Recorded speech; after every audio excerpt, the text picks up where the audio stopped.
You're listening to WQEE 99.1 FM, The Key in Noonan, Georgia, home of Braves Country with Mac McGee and the Armchair Quarterbacks, weekdays, 3 p.m. Eastern to 5 p.m. Eastern, right here on The Key and YouTube.com at Braves Country.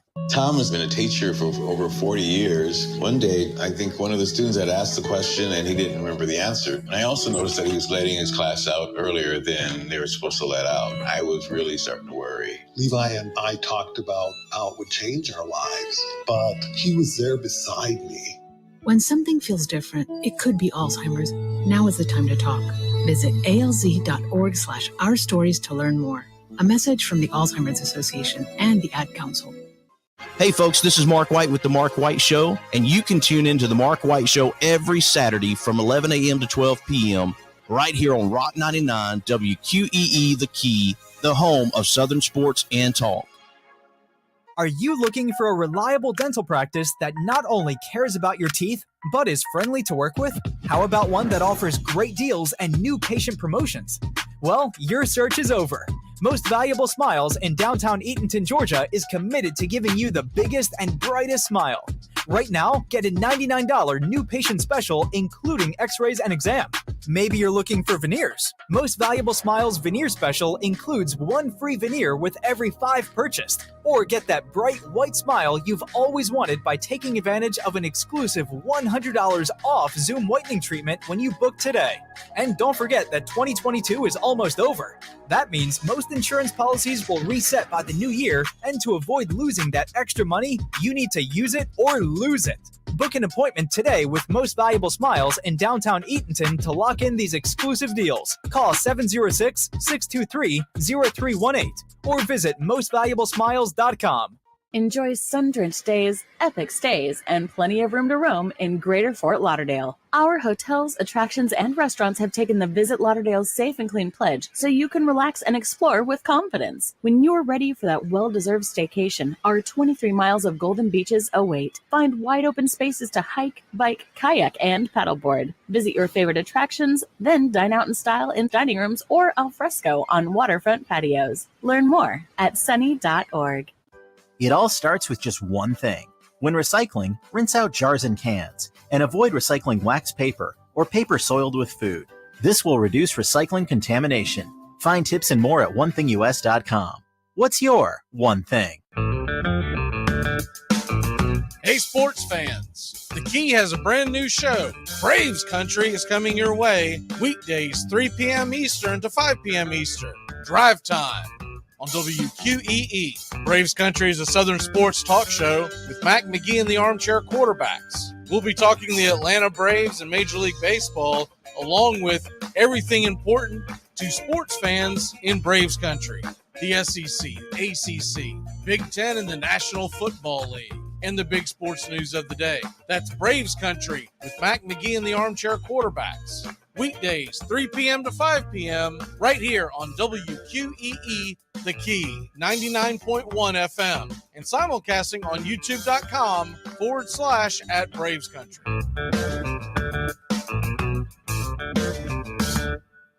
At Shell, we know from the time you get up to the time you wrap up, good night, there's a lot of meetups, eat-ups, and hurry-ups. So come to Shell and get 3 things done at once. Fill up with Shell V-Power Nitro Plus to help keep your engine running like new. Save up with the Fuel Rewards program and never pay full price for gas again. And snack up with in-store rewards to save even more at the pump. Make the most of the stop you need to make with Shell and engines that continuously use Shell V-Power Nitro Plus premium gasoline. See full terms and conditions at fuelrewards.com. That's the sound of NyQuil Severe hard at work. NyQuil Severe is the best sleep with a cold medicine. No tossing and turning, just rest and recovery. So you're ready to take on tomorrow. For powerful relief of your worst cold and flu symptoms, try NyQuil Severe. The nighttime sniffling, sneezing, coughing, aching, stuffy head, best sleep with a cold medicine. Use as directed. Keep out of reach of children.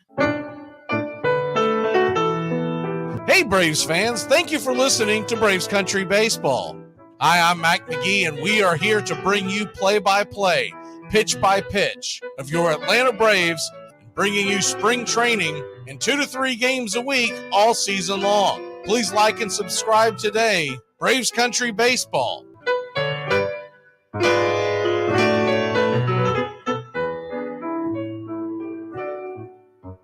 Winter is the perfect time to start planning for your healthy, pest-free spring lawn with True Green, America's #1 lawn care company. True Green's science-based approach and local expertise will help give your lawn the year-round care it needs to be thick and weed-free. Go to truegreen.com. Just call 866-946-5956 or go to truegreen.com today and get a lawn to be proud of. Hey, sports fans, it's Rod Peterson here, host of The Rod Peterson Show, inviting you to join us daily for 2 hours of Atlanta's funnest sports talk right here on WQEE. I say fun because it is. You've never heard a show like it because we make the listeners a part of the show every day between noon and 2 p.m. Eastern. You'll hear plenty of the best sports talk, including the latest on the Falcons, the Braves, and more. And who knows, you might even hear you. That's the Rod Peterson Show, daily at noon, right here on WQEE 99.1 FM. We live in a world now that welcomes and nurtures the screwball in all of us. Hey, it's a new decade, people. Time to get a little nutty. Treat yourself to Screwball Peanut Butter Whiskey, a smooth flavor that combines two of America's favorites, peanut butter and American whiskey. So no more social awkwardness. Time to embrace who you truly are. Get out there and make friends. And be sure it starts with Screwball Peanut Butter Whiskey. It's available nearly everywhere. Learn more at screwballwhiskey.com. Infinium Spirits. Please enjoy responsibly. Hey, sports fans, the Key has a brand new show. Braves Country is coming your way weekdays 3 p.m. Eastern to 5 p.m. Eastern. Drive time on WQEE. Braves Country is a Southern sports talk show with Mac McGee and the Armchair Quarterbacks. We'll be talking the Atlanta Braves and Major League Baseball, along with everything important to sports fans in Braves Country. The SEC, ACC, Big Ten, and the National Football League. And the big sports news of the day. That's Braves Country with Mac McGee and the Armchair Quarterbacks. Weekdays, 3 p.m. to 5 p.m. right here on WQEE, The Key, 99.1 FM. And simulcasting on youtube.com/@Braves Country.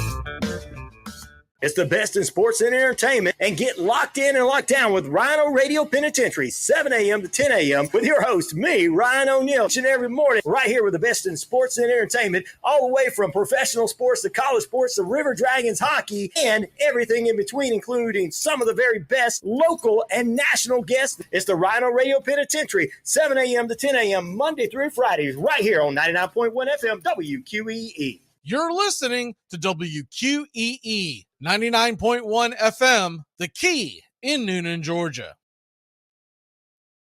Armchair. You're listening to the Armchair Quarterback Sports Radio, #1 sports station. Good afternoon, and this is your Armchair Quarterbacks Sports Flash. We have 5 college football bowl games on Friday, December 30th. It all gets started at noon. Maryland versus NC State. The Wolfpack are a 1-point favorite, the over-under 46. That game is in Charlotte, North Carolina at the Mayo Bowl. 2 o'clock Eastern in the Sun Bowl, El Paso, Texas. The Pittsburgh Panthers are getting 5.5 against the number 18 UCLA Bruins, over-under 53.5. 3:30 Eastern, the Tax Slayer Bowl in Jacksonville, Florida. Notre Dame, a 2-point favorite versus the South Carolina Gamecocks, over under 51.5. And the big one tonight, Capital One Orange Bowl, 8 o'clock Eastern on ESPN. The Clemson Tigers, a 4.5-point favorite against the Tennessee Volunteers, over under 63.5. You also have the Arizona Bowl at 4:30 Eastern today. Ohio, 1-point favorite over Wyoming, 42.5 is the over-under. That game is being played in Tucson, Arizona. Saturday, December 31st, New Year's Eve, the college football playoffs have arrived. Before that, you'll get 2 college football bowls and 2 pretty good matchups. In the Sugar Bowl, it's the Alabama Crimson Tide giving up 6.5. Over-under is 56. That game is in New Orleans, Louisiana. Also at noon on ABC, Iowa and Kentucky in the Music City Bowl in Nashville, Tennessee. The Hawkeyes, 2.5-point favorite, over-under is 31. And at 4 o'clock Eastern on ESPN, the first national semifinal. The TCU Horned Frogs taking on the Michigan Wolverines. Michigan minus 7.5 over under 58.5. And the night tilt at 8 o'clock Eastern, ESPN. The Ohio State Buckeyes will tangle with the Georgia Bulldogs in the Peach Bowl in Atlanta, Georgia. Time for the Dogs to hunker down. They're a 6.5 point favorite. Over under is 62. Your NFL lines for Sunday, January 1st, we'll start off with Dolphins Patriots, Miami, giving up 1.5 in Foxborough, over under 43.5. Colts are a 3-point underdog at the Giants, over under 40.5. Big game in the NFC South in Tampa, Florida. The Carolina Panthers are getting 3 points versus the Bucks, over under 40. Jacksonville Jaguars giving up 4 on the road to Houston. The line's 43.5. Could be a look-ahead game as Jacksonville getting ready for the final week of the season versus the Tennessee Titans. Cardinals are at the Falcons. Atlanta giving up 3.5, over under 40. Bears at the Lions. Detroit needs a win. They're giving up 6. Over under is 51.5. Chiefs a 13.5 point favorite at home against the Broncos. The line's 43.5. The Saints and Eagles. Philly 6.5 point favorite. 43.5 the over under. Washington's a 2.5 point favorite at home versus the Browns. Raiders getting 6 at home versus the Niners. Jets and Seahawks are a pick'em, while Green Bay is giving up 3 at home to the Vikings. Rams +7 at the Chargers, and the Steelers and Ravens are your Sunday night football game of the week. Baltimore, a 3.5 point favorite. The over-under is 36.5. And that's your Armchair Quarterback Sports Flash. Stay tuned for Braves Country right here on WQEE 99.1 FM, The Key in Noonan, Georgia, simulcasting on youtube.com at Braves Country. Armchair. There's something kind of about a kid that's never played baseball.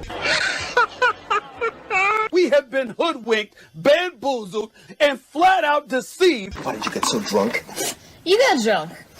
I'm just really exhausted. What's in that cup? Armor Cokes. Do you have any idea how important this is? We're trying to save the pub cup. Really? This is what you're doing? This is what you're doing? Chief, what do you want to do tonight? The same thing we do every night. Try to take over the world. 106 miles to Chicago. We got a full tank of gas, half a pack of cigarettes. It's dark, and we're wearing sunglasses. Hit it. Armchair. YouTube Live. Radio station. The radio station you can call your own. What listeners like about our station? I like everything. It's always on my radio. We never stop the music, except for now, when I talk. You're listening to Braves Country with Mac McGee and the Armchair Quarterbacks. We're here live weekdays, 3 p.m. Eastern to 5 p.m. Eastern, WQEE 99.1 FM, The Key. And simulcasting on youtube.com/at Braves Country. Your first choice for Southern sports. Good afternoon. I don't know much, but I know one thing. We've got New Year's Eve on the way. And before that, we've got 5 bowl games today. We've got 4 tomorrow and a full slate of the NFL. Let's go. Armchair. Community Access Channel. He's the armchair quarterback. He's full of beer and he's full of snacks. He's the all-American man. Yeah, howdy, hi, and how the hell are you? Welcome to Braves Country HD, wherever you may stream on Armchair Quarterback Radio and on the Key, WQEE in Noonan, Georgia, as we are getting ready for one of the better bowl days of the season.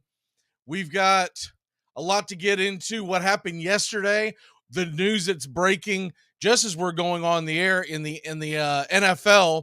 I didn't get a chance to put it in the comments, but it does look like that Lamar Jackson is once again ruled out. I don't think that shocked anybody. We're still waiting to see if Jalen Hurts gets ruled out. I don't think he's going to play, but you never know. it was funny. I actually had him in fantasy. I dropped him earlier in the week, and then I got to thinking about it today. I was like, what if he plays? Not only, I'm not sure if I would start him because I'd be a little worried about it, but also I don't want the guy who I'm playing to pick him up. So I went ahead and grabbed him again, and then we'll just see what happens from there. But Lamar Jackson, he hadn't practiced all week. Hurts did get in some practice time earlier this week, so we'll see what happens there. I still think they probably sit him. And then if they absolutely need the W next week, if they were to lose to the Saints, then I believe you would probably see him on week 18. The other thing that you have to realize too is that the National Football League is going to have some flex decisions to make.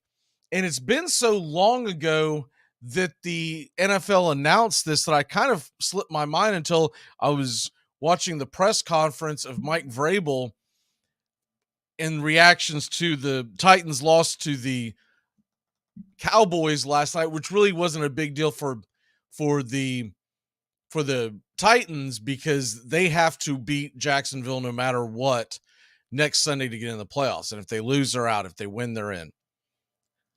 A tie, I believe at this point, would actually go to Jacksonville. It would. So that's neither here nor there, but he was referring to the fact that the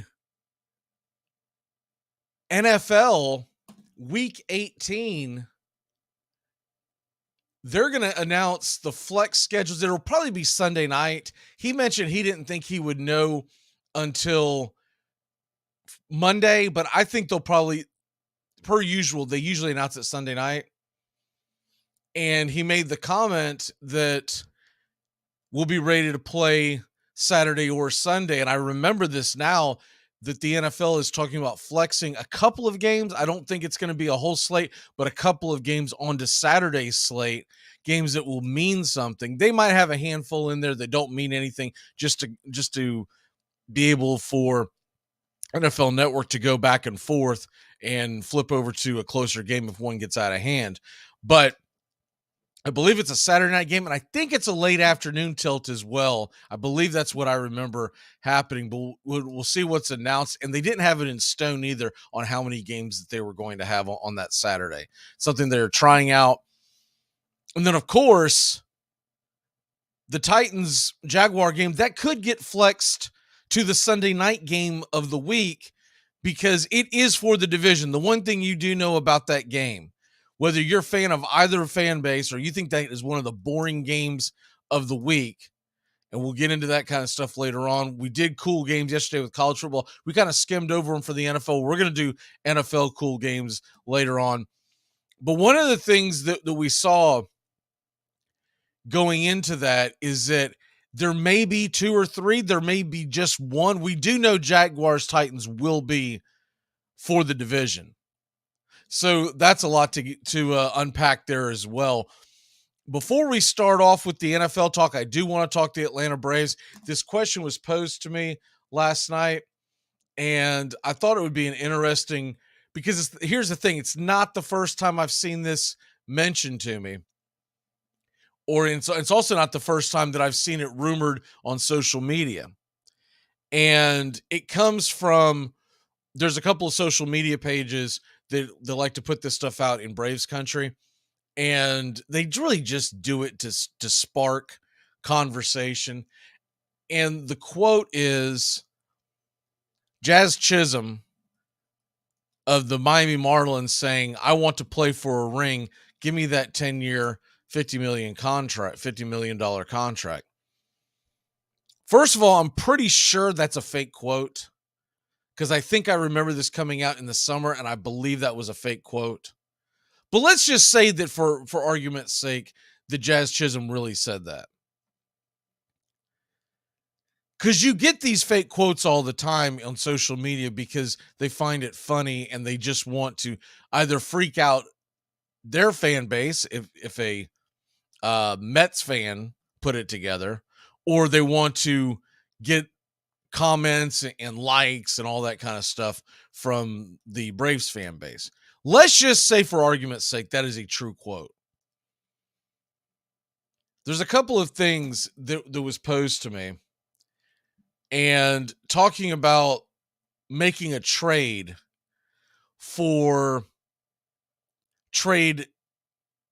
Grissom, Conley Collins for Jazz Chisholm, and the Marlins would also send Soler. So first of all, I don't know why in the world the Marlins would want to get worse. I really don't. It makes absolutely no sense. But let's say that they are dumb enough to pull that off. Grissom is a shortstop who played second base to fill in for Ozzie Albies. Jazz Chisholm is a second baseman who cannot play shortstop. And Jazz Chisholm, they've tried it out in the minors. He does not have the arm strength. So that's number one. Number two, Jazz Chisholm tore the meniscus in his knee at the end of the season last year. So I don't even know if he's going to be ready, even if he is ready by spring training. It's a big question mark there, right? He also had back issues all down the stretch, and I know this because I actually had him in fantasy baseball, and he would drive you crazy. I don't think the Atlanta Braves want a guy who's injury prone. I really don't. And that's number one with that. You just got to put that to the side. Number two thing that I think a lot of Braves fans have yet to wrap their head around. Vaughn Grissom is your shortstop of the future. He is your shortstop of the present. He is probably going to platoon at shortstop to start the whole season off with Arcia. And then depending on how well he plays, he'll either get the job full-time and play, we'll say, 4 to 5 games a week with Arcia coming in and spelling. In a perfect scenario, Grissom has a great start to the season, and he can spell Grissom at short. He can spell Ozzie Albies at second. Arcia has played first base. He can always give Olsen a day off. And he does have the arm strength to play third base if they wanted to give Riley a day off. So he's kind of that old saying of a jack of all trades, but a king of none. He's a very good baseball player. He's just not necessarily who you want to be your cornerstone at anywhere in your infield, but you love having him on the team because an injury pops up. The platoon situation that I've mentioned, he's even played left field. So I think a lot of people forget and compartmentalize that they think, we've lost Dansby Swanson. What are we going to do? I'll tell you what we're going to do. The same thing we did 5 years ago. We're going to put a young, unproven shortstop over there in the 6 hole. And because they believe in him, they're going to develop him. And by the middle of the year, the hope is, I'm not going to say they're going to be saying Dansby who, because Dansby was really good for the Atlanta Braves. But it's going to lessen the blow. And I'd be willing to bet 2-3 seasons from now, Grissom is the better shortstop. Hopefully Atlanta has locked him up long term. And Dansby Swanson is going to literally be doing a swan dive at the back end of that Chicago Cubs contract. So that's my take on that. I don't think, and you really can't fault any of the fans for this, but I don't think a lot of fans believe that the Braves are just going to sit Grissom at short and that's it. Their much bigger issue is what are they going to do at left field, because everything they threw against the wall, and that's one of the reasons why they made the trade for White. That's one of the reasons why they signed Luplow. And you've got to figure the Braves are going to leave spring training with at least 5 outfielders. The 2 stalwarts in Acuna and Harris. And then it's going to be a platoon situation. It's going to be a hot hand situation out in left field. And then, of course, they're going to want depth to be able to go on from there. You've got to be. He'll be a year removed, but you can't have Acuna play right field every single day. You would like to see Michael Harris take days off as well. So essentially, we lost Heredia, who went overseas, and he can't hit his weight. He can't hit water falling out of a boat, but he was a good defensive player, and everybody liked him in the locker room.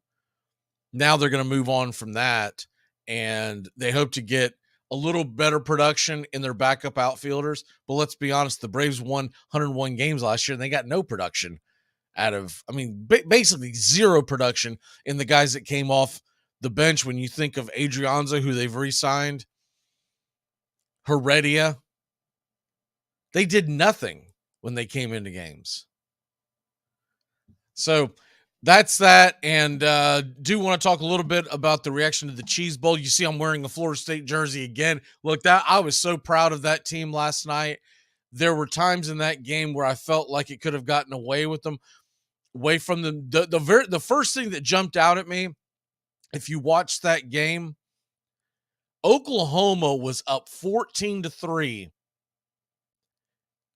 with about 6 or 7 minutes left in the second quarter.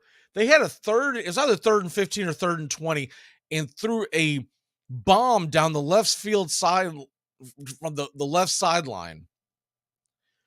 A toe tap catch. And they immediately came running up to catch Florida State's defense off guard.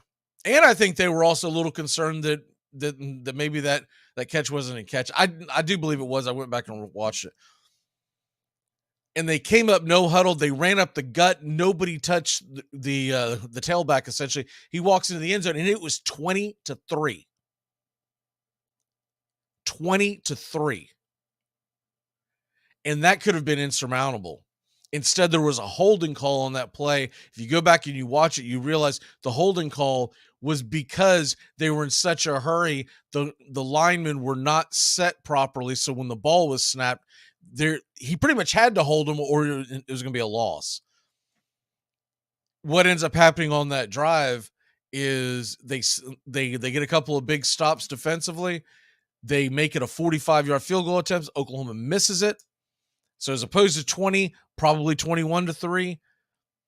Then Florida State goes down on that possession, drives down, scores a touchdown, a 2-point conversion, which ESPN missed. I don't know what the heck they were doing there. It was some kind of a fake, but ESPN did not show it, and they didn't even come back and show it, which is bad job by their production. But they come back, score a touchdown, get the 2-point conversion. Now it's 14-11, ends up being 17-11 at the half, and then everybody else knows the rest. Florida State gets a big W. And now we've got big college games. It's 13-12, by the way, Maryland and NC State. I can't be happier for that, considering the fact that I took the under. We're going to take a really quick break. When we come back, Bobby is with us, and we are going to be talking everything in the world of football. Keep it locked in here on Braves Country HD, wherever you stream, and 99.1 FM, The Key in Newnan, Georgia. What are you babbling about? Well, maybe I just think you're being a little hard on her. Well, that's nice. But right now I am too angry to pretend to give a crap about what you think.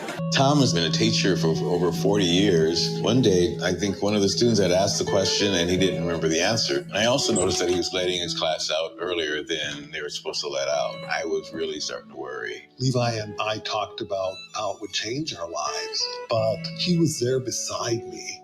When something feels different, it could be Alzheimer's. Now is the time to talk. Visit alz.org/ourstories to learn more. A message from the Alzheimer's Association and the Ad Council. Are you looking for a reliable dental practice that not only cares about your teeth, but is friendly to work with? How about one that offers great deals and new patient promotions? Well, your search is over. Most Valuable Smiles in downtown Eatonton, Georgia is committed to giving you the biggest and brightest smile. Right now, get a $99 new patient special, including x-rays and exam.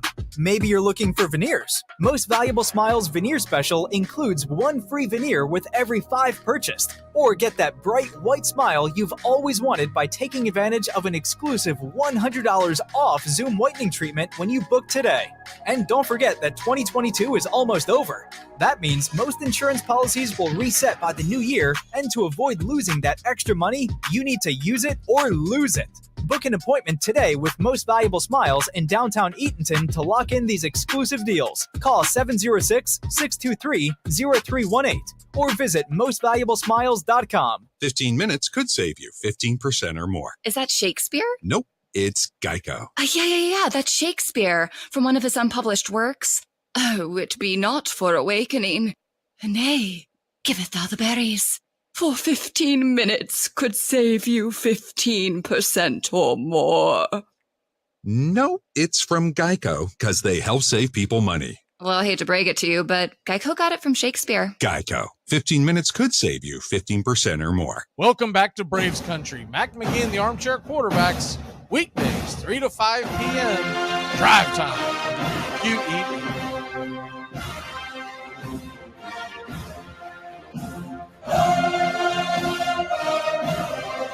Welcome back.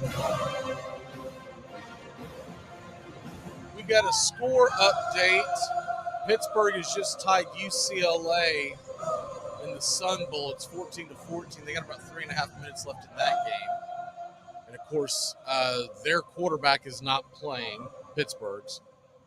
So that's an interesting game. It's why UCLA went up to a 9-point favorite before kickoff. Maryland is up 13-12 over North Carolina State in the Duke's Mayo Bowl.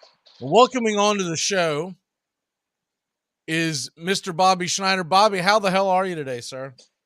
I'm doing great. I'm looking forward to the college football playoffs kicking off, but I'm looking forward to the NFL as well this weekend. So just so our listener base doesn't kill him, Bobby is a Florida Gator. Please forgive him. Everyone's got their cross to bear. Who are you pulling for this weekend of the 4 teams that are left? Who's your one? I'm going to call them a fake team. Who's your fake team going into the weekend? I'm going with the team that probably has the least chance to win, but I'd like to see TCU. I don't give them any chance to win. I certainly, even if they win against Michigan, I don't give them a chance against Georgia or Ohio State, truthfully. But out of the 4 teams left, that's the one I hate the least. So they'd be my team. So TCU, I'm always going to pull for the underdog, but I'm also pulling for Georgia because I really don't want to see Ohio State in there.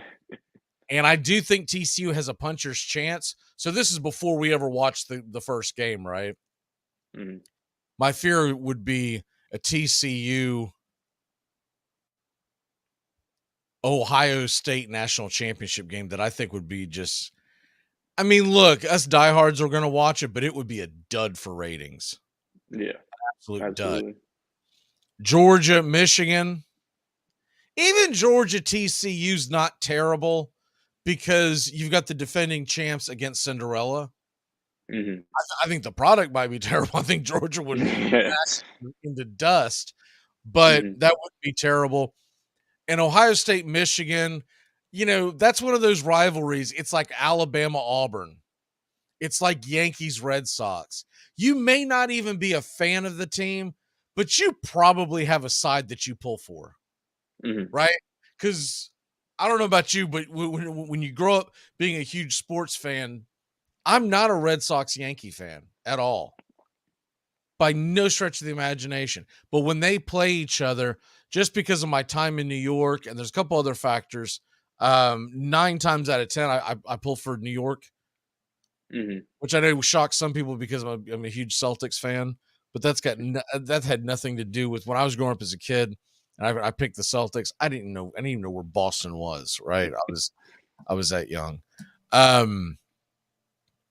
Same thing with Alabama, Auburn. I tend to pull for Auburn unless there's something that I'm going to gain out of it as a fan, or unless I just went all in on a sports book and said Alabama minus 8, let's go, right? But if it's Ohio State, Michigan, who would you want to? Which team would you want to see win? I'd pull for Michigan. I think there's a lot of people who don't live in the Big Ten area that either A, hate them both, or B, don't really have much of an opinion.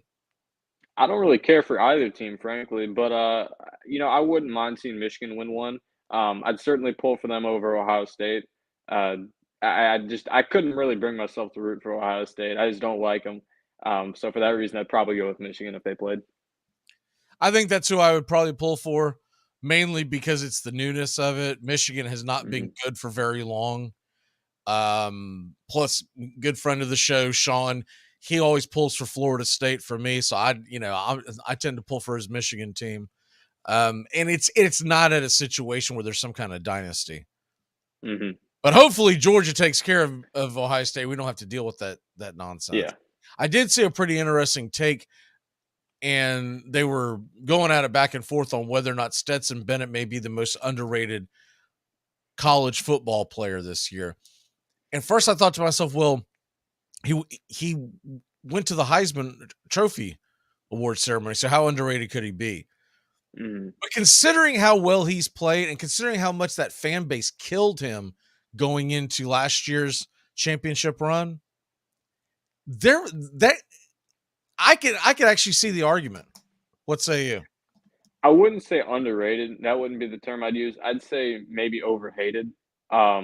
I think, or maybe underappreciated. Although underappreciated, yeah, that's another one. I don't think he's a bad quarterback. I think he's good. Do I think he's a Heisman nominee level quarterback? Not so much. I think that's a product of how good Georgia's been. But I think he's a serviceable quarterback, and I think he does get a little bit too much hate. I'll say that. But at the same time, I can't hate on him for getting nominated because he plays on a good team, because we've essentially seen that for 15 years at Alabama. Absolutely. It's like there's always a guy at Alabama, whether he deserves it or not, that's in that Heisman room. Some of them have been very deserving. Some of them, I'm like, really? Not so much. This guy? I think of many Alabama quarterbacks that have been in there. And if I'm wrong, then why have they stunk it on Sundays, right? I can think of, well, I won't go into the whole list, but I can think of so many of them. And they were products not just of the Alabama offensive line, which is usually exactly what they were named after, the Red Elephants. They usually have a heck of a running game. And oh, by the way, the NFL fantasy football world is littered with Alabama wide receivers that we all want, right?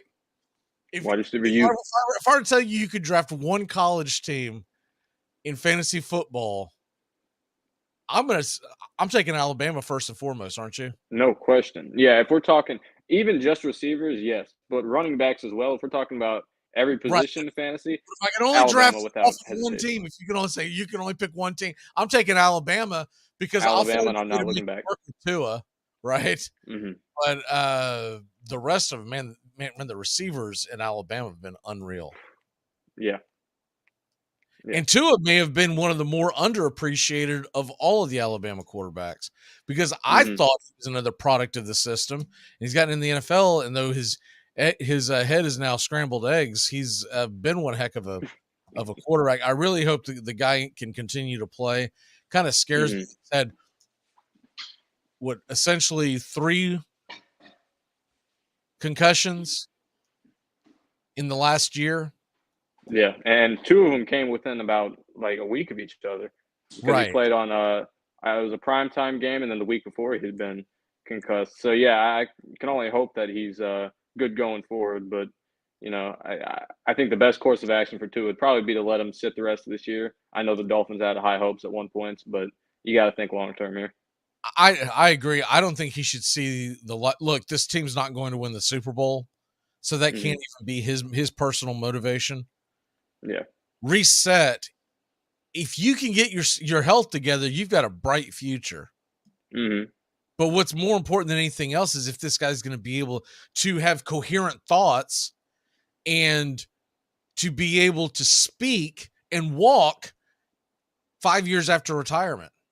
Absolutely. Yeah, CTE's been a problem for a lot of players post-career. So, and with 3 concussions this year, I think you And I just know got to there's a lot of focus people long-term on his health. a lot of people that turn their nose up and say, "Oh, they're weak. It's this generation." Whatever. When you're talking about concussions, I just think that it's best to take a step back. And honestly, the best thing for the Miami Dolphins, if you're a Miami Dolphins fan, the best thing for you may be to miss the playoffs. Get a higher draft pick, let Tua sit, and come back next year. And if he's okay, then you could really, if he's okay and he's ready to roll next year, Miami Dolphins would be one of my favorites to make a deep run towards the Super Bowl. Absolutely. Absolutely. They still got Tyreek Hill and Waddle under contract for a long time, so that's not a concern losing one of those 2 guys. Tua, I think, you know, he may not be a top-tier quarterback at any point, but I think he's still going to keep improving as his career goes on, and Mike McDaniel's only going to learn more in his second year. So I think they have a good trajectory. They don't want to mess that up. Okay, let's go ahead and flip-flop this real quick. I know we were talking about doing the college bowls first and then the NFL. Let's go and do the NFL since we're speaking NFL. It just kind of goes organically that way. Want to hit you with a few lines and, give me your take on it. We'll be doing our locks and our stupid underdogs here shortly. But these aren't necessarily locks or whatnot, but it's more of what side are you more likely to take? We call it seesaw or whatever. This is an interesting one because Carolina, Tampa Bay, if Tampa Bay wins, they are in. And then they'd be able to rest Brady and the rest of their stars next week. If they lose, then Carolina's got the upper hand and they would control their destiny next week. Carolina's getting 4 points. The game is in Tampa. Over-under's 40.5. What do you like there? I think either way this game goes, whether the Panthers or the Bucks win, I think it's going to be close. So I'd take Panthers +4. I think the Panthers have been playing better football right now, probably the best football in the AFC South as of recent. But it's hard to bet against Brady. That's not something you want to do. So I think the Bucks etch out a close one, but the Panthers cover. Real quick update: UCLA just scored in the Sun Bowl, so extra point pending. They'll be going up 21-14 with about 50 seconds or so left. 57 seconds left in the second quarter. Maryland's got a 4-point lead. NC State has the ball. There's 4.5 minutes left there. And you tell me you're not going to be ticked off if you are a Notre Dame or South Carolina fan. I just saw a little blurb that says the game's going to start over on the ESPN app. Oh. Which means if you don't have ESPN Plus, you're done, right? Considering all the channels that ESPN has in their family of networks, that is a crappy decision to start Notre Dame, South Carolina on the app. It's a good game.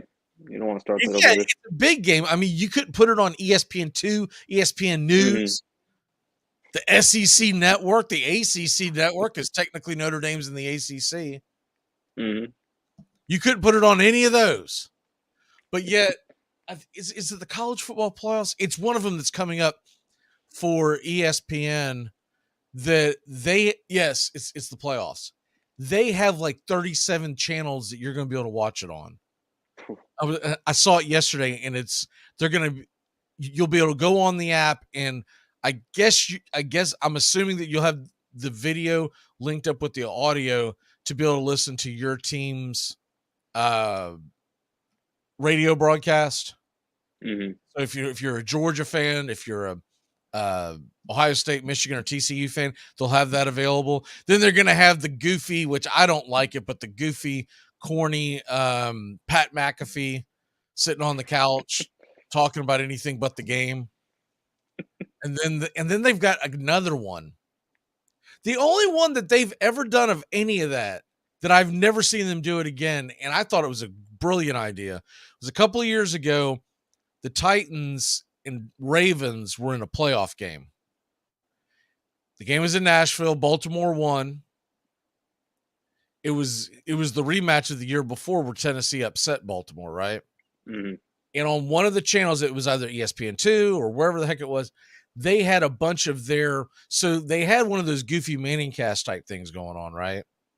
But they had another one where it was the ESPN bettors and the betting odds, and they were going back and forth looking at live odds and are they going to hit certain props and that kind of stuff. That was fun to watch. Yeah, and that draws a big crowd too. You get a lot of bettors watching that. I mean, what else are those guys doing? Mm-hmm. I mean, are they that big a degenerate gamblers? Did they come to work during the game? Yeah, I tend to side with the Panthers getting 4. I do. I just I don't even know what to make of that over under. That over under seems a tad low, but the Panthers and Buccaneers do play slower games. Another interesting one, because this one has playoff relevance. Commanders -1 at home against Cleveland. I think Cleveland gets them. Carson Wentz stinks. Carson Wentz does stink, and then Myles Garrett's going to be looking to get after him. But I think Washington having a lot more on the line. I think they etch out a close win. I wouldn't be confident enough to bet it, but if I had to choose between the two, I'd probably roll with Washington on this one. By the way, the Barstool Bowl, I just put Michael's comment up on the screen. They said it's on Barstool. What the heck is that? Do you know? I didn't know anything about that. Is it, in other words, is it like a channel on some form of cable? Like, I know that FanDuel Sports has their own channel, right? Mm-hmm. Is it like that, or is it their website? Like, what are people going to have to go in and pay some kind of fee to watch it? Mm-hmm. Do you have any idea what it is? I don't. I don't know if that's just on their website or what the case is. Maybe on a Barstool app. I don't know much about Barstool to begin with. I know the general premises of what they do, but I don't keep up with them a whole lot. So I'm not sure how they do that. Yeah, I mean, I'm familiar with their content, that they do a lot of podcasts and whatnot. Mm-hmm. And I don't really typically follow them because they're a lot of shock jock type stuff, right? Yeah. And I like the meat and potatoes of sports talk. I don't like stuff where they're like just going to come up with something to get a reaction out of you, right? Yeah. They're going to say something like, Baker Mayfield's too fat to be in the NFL, and they'll talk about that for 45 minutes. Yeah. I was just curious if you even knew what it was. I looked it up. I don't even understand. It says coverage begins. I guess it's a website, but I don't know if they're going to make you buy it. And if so, who is going to pay for Ohio versus Wyoming? Not many people. The Arizona Bowl is what this is. So I've got it fired up. It's supposed to start. The game starts at 4:30. I'll let you know what the heck it is. Okay, yeah, keep me posted. I'll let you know what it is, because I'm going to react to it on air, because I have no earthly idea what it is. I've got this feeling it'll say you need a paywall for $47.99. You can watch Ohio versus Wyoming, because that's what I want. Is another streaming device that I have to pay for. Jeez Louise. Real quick, hit the NFL, and then we'll jump into some college football with the bowls and everything. There was a couple more that I want to hit. Baltimore -2 at home against Pittsburgh. Baltimore. Huntley, I don't. Is Lamar going to be back? Do we know about that? No, he has been ruled out. Ruled out already. By the way, Antonio Gibson ruled out as well for that Washington Cleveland game. That's another reason why I think Cleveland's going to win. Antonio Gibson. Yeah, Gibson's out. Hurts is doubtful. They just updated that, and Lamar Jackson is officially out. Out another week. I don't feel confident betting either way. I'd probably go with the Steelers though, just because I know Baltimore covered last week, but I don't think Huntley is very good still. I don't think anybody does. But in that game, over under 35, give me the team that's getting any points, and Pittsburgh's getting 2. That's another thing is if with the over-under line that low, you typically want to look for close spreads. Or you'd expect the spread to be close, and it will be a close game. I'll go with the Steelers with the points. And those two usually play really goofy close games too. Yeah. Well, I could see the total. And I could see the final score being 19-18 for whatever reason. Yeah. And I think and Tomlin's a good coach. He's still shooting for another 500 season at least. I know he has that streak going. And he keeps his guys playing for him throughout the whole season. I don't think they give up. I know they're out of the playoffs likely, but I don't see them laying down. So Houston is at home against Jacksonville getting 3. You know, I think Houston the wrong team is favored. Say it again. I think the wrong team is favored.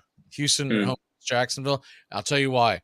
No matter what Doug Peterson has said all week long, they've got no reason to play their starters. None at all. And I don't think they will. I think that's just talk. I think he's trying to get his guys fired up. I don't think they'll play their starters. And if I'm with you on that, play 4 quarters, no way. No. And for that reason, I'm with you on that. I'd go with Houston getting the points as well. All right, we're going to take a quick break. When we come back, we're going to hit the college football bowls. We've got stupid underdog picks. We got locks. We got cool games. All that ahead and more. We'll be back in a flash here on Braves Country HD, wherever you stream, and 99.1 FM, The Key, WQEE.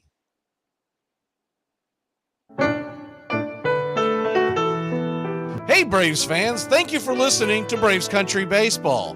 Hi, I'm Mac McGee, and we are here to bring you play-by-play, pitch-by-pitch of your Atlanta Braves, and bringing you spring training in 2 to 3 games a week all season long. Please like and subscribe today. Braves Country Baseball.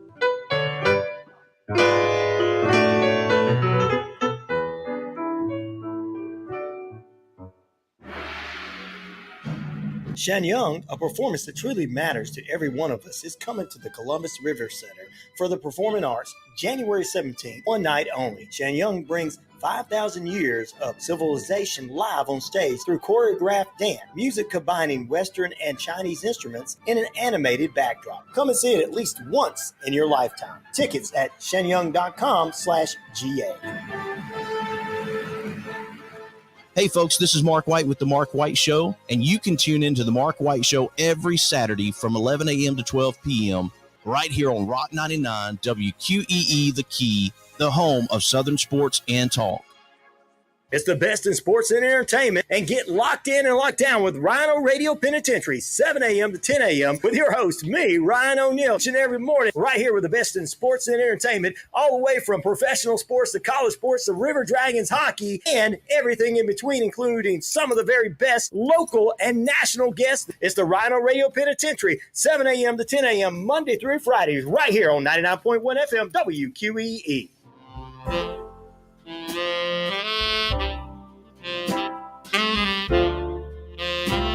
Welcome back. Bit of a reset here as we go into college football. Get you a quick update. Maryland is set to punt. They lead by 4 with 2.5 minutes left in the Duke's Mayo Bowl. So NC State with a chance to pull that out. Remember, NC State's quarterback, Leary, opted out. He's transferring. Same thing with Pittsburgh's quarterback. He's not playing. But they're hanging in with UCLA. They're down 21-14 in a game where UCLA was 9-point favorite at kickoff. I thought that was extremely high. Not that Pittsburgh's the end-all, the beats-all, but 9 points in a game that originally, when it first broke, before they knew all these guys were opting out, the game was, I think it was 4 points, 3 points, somewhere in that area. That's a huge, that means a lot of Los Angeles money went in on the Bruins. And they're just reacting to it and trying to get more money back to, but that just tells me that it's just way too high.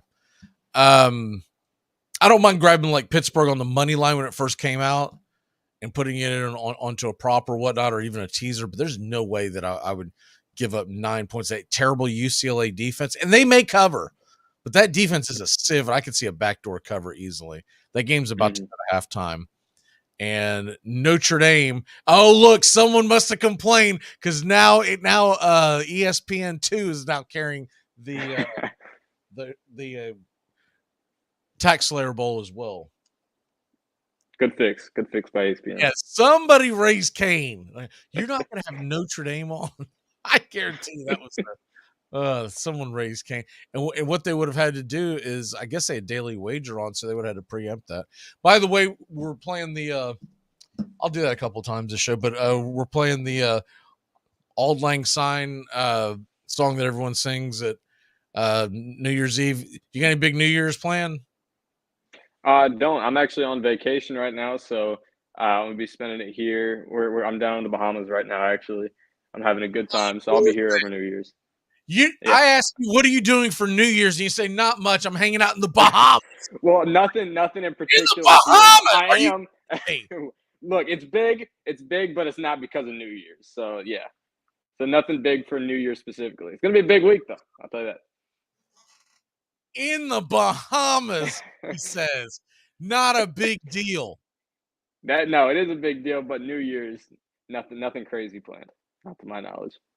It's like saying, that's literally the equivalent of, so you've been seeing anybody? Dating around a couple, this girl named Giselle was, we've been talking. Wait, what? Back it up. The Bahamas not doing anything. Even if you go sit on the beach and don't do anything else at midnight, you're doing it in the Bahamas. That's freaking phenomenal. You're right. And you're not doing it during hurricane season, which is like the best time to go to Bahamas. Fair. Don't jinx it though. Don't jinx it. Who knows? I don't think there's enough time for one to. How long are you there? Until Tuesday. So okay. I don't think there's enough time for a storm to form while you're in the Bahamas. All right, college football. By the way, I thought I highlighted it. I did not. How about that, Mike? Whatever. The Florida State champs, baby. Whatever. You barely beat a 6-6 Oklahoma team. I don't want to hear it. What was the score of the Florida Bowl game? Look, okay, I get it. Blown off by a Pac-12 team. Don't at me about Oklahoma. Okay. Look, man. I didn't even know who our quarterback was going in until I knew that he was starting. If that tells you about how that game was set to be, I didn't have any expectations. I wish it would have been better. Though. You lost to the team you're trashing, Florida State. So what are you talking about? Whatever. Enjoy your Cheez-It win, your Cheez-It Bowl win. You guys can celebrate it. I won't knock it. Cheez-Its here at the house. In fact, my dogs are still enjoying the Cheez-It Bowl. They're very happy that Florida State did not end up in the Green Beans Bowl or something like Cheez-It Bowl, man. That was phenomenal. I don't know what game you watched, but that was phenomenal. Their little mascot that Cheez-It has out there. Oh, I love it. And they have all the guys behind the goalpost. All the little Cheez-It heads. And the funny thing that I don't know if everyone caught that, but they said that someone made the comment, it's King Cheez-It. And evidently the Cheez-It people corrected them and said, no, it's Prince Cheese Edward. That's clever. I'm sorry. No, was it Cheese Edward? Prince? Oh no, I'm sorry, Prince Chedward. I screwed Prince Chedward. That might be better. That's hilarious. Prince Chedward. That I screwed that up. So, anyways, phenomenal. Whoever came up with that probably got themselves a heck of a raise. And they probably did it sitting around a room, smoking some funny stuff and eating Cheez-Its. You know what I mean? Okay. College football. Want to get into some of these games. You see on the screen here. I couldn't put oranges. I had to put tangerines in there because oranges would have flopped this thing over. But Tennessee, Clemson, the Orange Bowl, and you probably don't remember the Tangerine Bowl, do you? I don't. I think that thing's older than what I realize. I'll have to look that up. That was an old one. That was when bowl games first started branching off, and there were actually at the beginning of bowl games there were only a handful, and then as you got into the 70s and 80s with television, they started growing a little bit. And you're gonna laugh, but at one point there were like 15, and people were like, that's just too many bowl games. Just too many. Can't have 15 bowl games. Now we have 43. But it was somewhere in Florida. I want to say Orlando, but I could be wrong with that. I'll have to look that up. Well, it looks like Barstool's coming on with their pregame show. So the pregame show is free, but I don't know if the game will be free. So we'll have to see what's up with that. But you know what? Probably won't make a pain in the butt that So later on today, after the show's over, I've got to take a laptop with me to sit next to the television to watch this garbage bowl. That thing is going to get terrible ratings. I mean, absolute terrible ratings. What is it, Ohio, Wyoming, right? Yeah. I mean, I get it. States and people that graduated, yes. But if you have to, there were the longest time I didn't want to leave cable because I don't want to have to go in and out of apps to find things. It wasn't until I actually learned, the nuances of what the the Hulu and the Sling and the YouTube were about. Yeah, if people are having to pay to watch Ohio, Wyoming, they're not going to make a lot of money off that. That's going to be probably the parents of the players, and that's about it. That's about everybody paying for it. Going to be like, get out of here, dude. Yeah. Where do you think I graduated from? I graduated from Wyoming. I can't afford that. I'm out. You got a better chance if you put Yale and Harvard in a bowl game, put it on pay-per-view. All right. Some of the lines coming in for tonight's game. Now that's interesting. The line's gone down. Clemson now just a 4-point favorite. They were 5.5, 6 yesterday, slowly going down. So there must be some money coming in on the Volunteers. How do you see this game playing out? Because I think it's very interesting. Both teams essentially with backup quarterbacks in, right?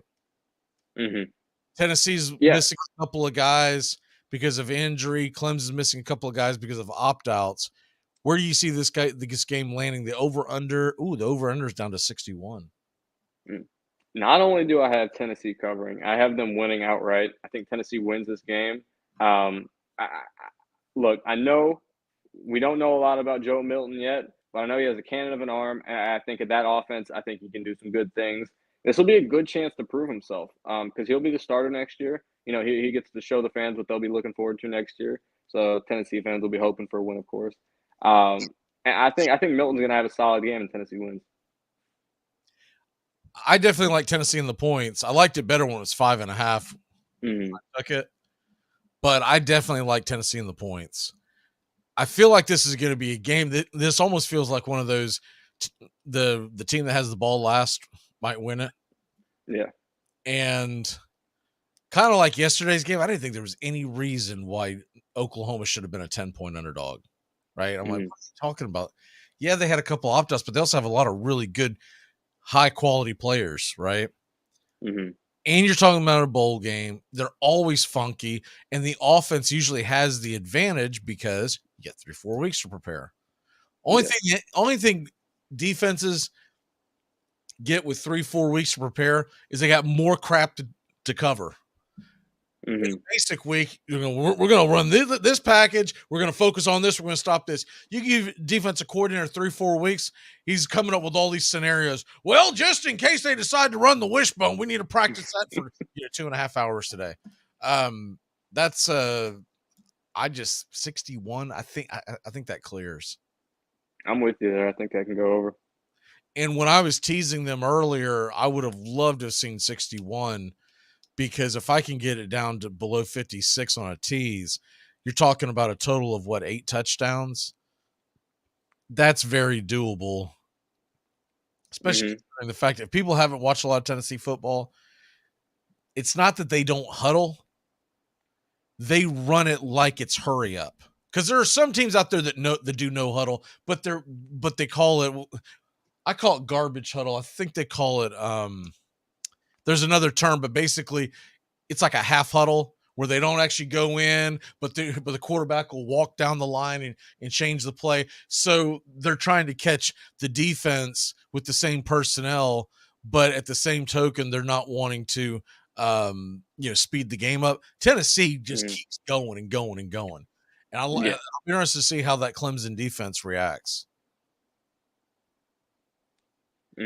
Yeah, the only defense I've seen successfully shut down Tennessee really is Georgia, and it doesn't get much better than that. So it'll be a test for Clemson. Absolutely. Okay, so speaking of Georgia, Ohio State. the Bulldogs, it has gone down a half point. I'm not believing that. Ohio State is now a 6-point underdog. When it started at 6.5, I was like, man, you better grab that now because Georgia's not going to stay. I figured this was going to be 8+. There are people believing in Ohio State. Do you? Because I do not. The only reason I have a little bit of confidence in Ohio State winning this game is because of the fact that it is hard for teams to repeat as national champions. It doesn't happen often. And I know this Georgia team is different. They, their defense is lights out. Their offense moves the ball. But I think there's a slight chance Ohio State wins. I think they have, enough firepower on offense with Stroud and then Harrison. I think they have a chance of getting it done, but if I had to give you an honest answer, I don't think they win. I think Georgia handles business. I think Georgia's going to wear them down. I think that defense is going to be fast. I think it's going to be furious. And I believe Stetson Bennett he's at least underappreciated if he's not underrated. Yeah. And Georgia's got some athletes, man. They've got some athletes. I think everyone thinks Ohio State is the end all that beats all for folks that live outside the Southeastern Conference area, right? Georgia's got some athletes. We talked about Alabama athletes, but what about some of these guys that are coming off of Georgia now? I mean, think about Pickens, right? And what he's done. I know he didn't have a great fantasy season per se, but he's made some incredible catches. And he was looked upon as a guy at Georgia that never really fulfilled his what his capabilities are, right? I think the more that he stays with Pickett up there and for the Steelers, that's going to be a heck of a combo for years to come. Oh yeah, he's a playmaker, that's for sure. So are you going Georgia -6 or are you going Ohio State? I'll take Georgia to cover. That defense is too dominant and they'll get after Stroud. I just think that defense is going to control the game. I thought earlier this season, Tennessee had a chance to upset Georgia. I thought there was a realistic possibility that happened, and that defense was just dominant. I mean, Tennessee couldn't do a thing against them, and I could see the same thing happening to Ohio State. Okay, and real quick, because we got to run to break, TCU getting 7.5 versus Michigan. Is that enough? I think Michigan, I think they do well on the ground. I think Donovan Edwards is a good running back, even with Corum out. I think they dominate on the ground. And I just don't trust TCU enough to keep up with Michigan. So I'll take the favorite to cover. Yeah, I kind of feel like TCU is going to lose somewhere in the double-digit range, meaning like 10, 11 points. I think they give a valiant effort. I can't count out that quarterback, but, man, it's close. All right, we got to take a quick break. When we come back, we're going to hit the stupid underdogs. We're going to do cool games, and we're going to do our locks. We'll be back in a flash here on WQEE 99.1 FM, Newnan, Georgia. You're listening to WQEE 99.1 FM, The Key in Newnan, Georgia. Armchair. You're listening to the Armchair Quarterback Sports Radio, #1 sports station. Good afternoon, and this is your Armchair Quarterbacks Sports Flash. We have 5 college football bowl games on Friday, December 30th. It all gets started at noon. Maryland versus NC State. The Wolfpack are a 1-point favorite, the over-under 46. That game is in Charlotte, North Carolina at the Mayo Bowl. 2 o'clock Eastern in the Sun Bowl, El Paso, Texas. The Pittsburgh Panthers are getting 5.5 against the number 18 UCLA Bruins, over-under 53.5. 3:30 Eastern, the Tax Slayer Bowl in Jacksonville, Florida. Notre Dame, a 2-point favorite versus the South Carolina Gamecocks, over under 51.5. And the big one tonight, Capital One Orange Bowl, 8 o'clock Eastern on ESPN. The Clemson Tigers, a 4.5-point favorite against the Tennessee Volunteers, over under 63.5. You also have the Arizona Bowl at 4:30 Eastern today. Ohio, 1-point favorite over Wyoming, 42.5 is the over-under. That game is being played in Tucson, Arizona. Saturday, December 31st, New Year's Eve, the college football playoffs have arrived. Before that, you'll get 2 college football bowls, and two pretty good matchups. In the Sugar Bowl, it's the Alabama Crimson Tide giving up 6.5. Over under is 56. That game is in New Orleans, Louisiana. Also at noon on ABC, Iowa and Kentucky in the Music City Bowl in Nashville, Tennessee. The Hawkeyes, 2.5-point favorite. Over under is 31.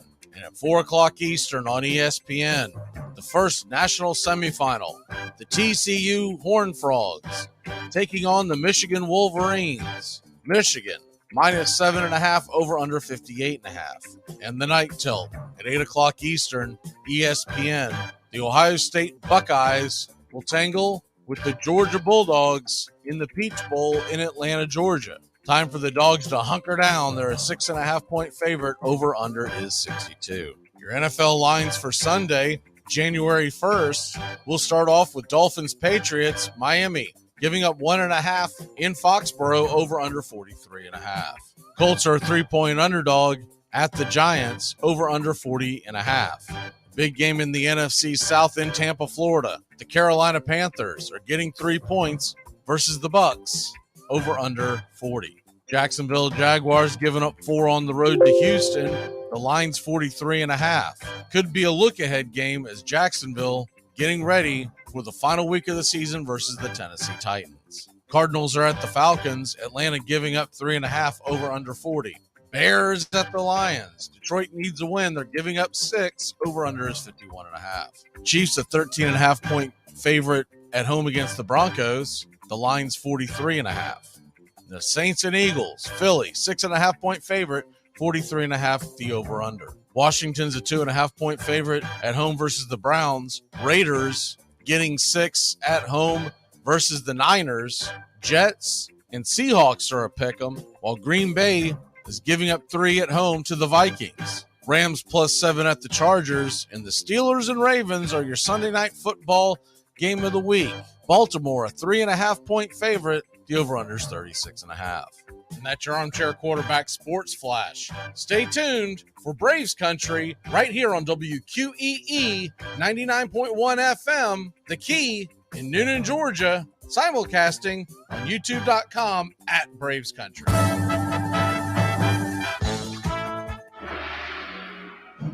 Shenyang, a performance that truly matters to every one of us, is coming to the Columbus River Center for the Performing Arts, January 17th, one night only. Shenyang brings 5,000 years of civilization live on stage through choreographed dance, music combining Western and Chinese instruments in an animated backdrop. Come and see it at least once in your lifetime. Tickets at shenyang.com/GA.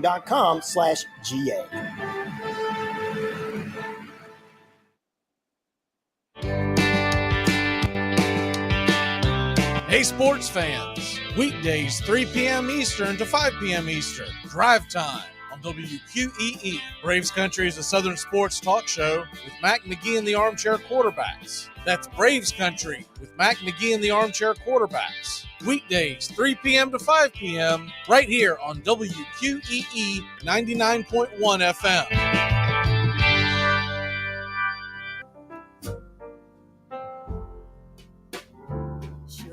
Old acquaintance be.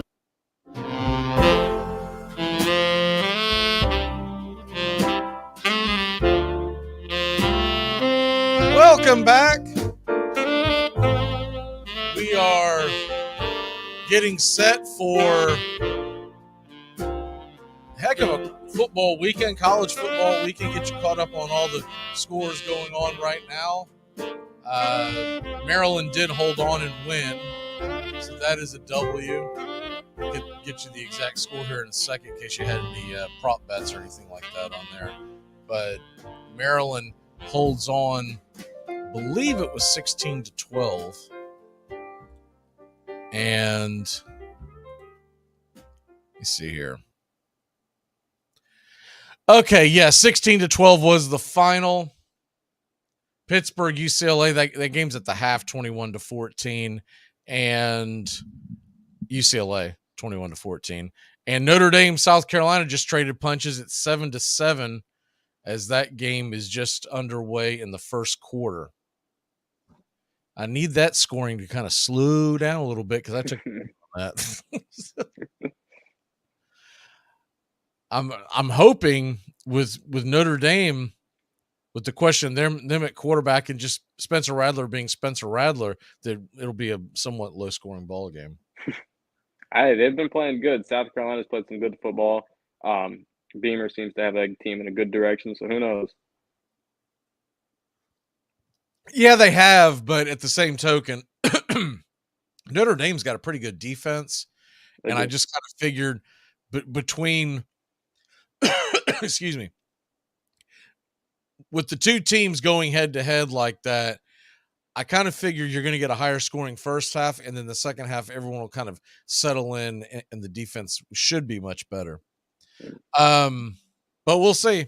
It was the last part of a teaser that I played. The first two hit, and so we'll see what happens there. By the way, Wyoming, Ohio, and Iowa, Kentucky, have you seen their overs? They are small. I haven't, no. Iowa, Kentucky, I think, is 31. Cool.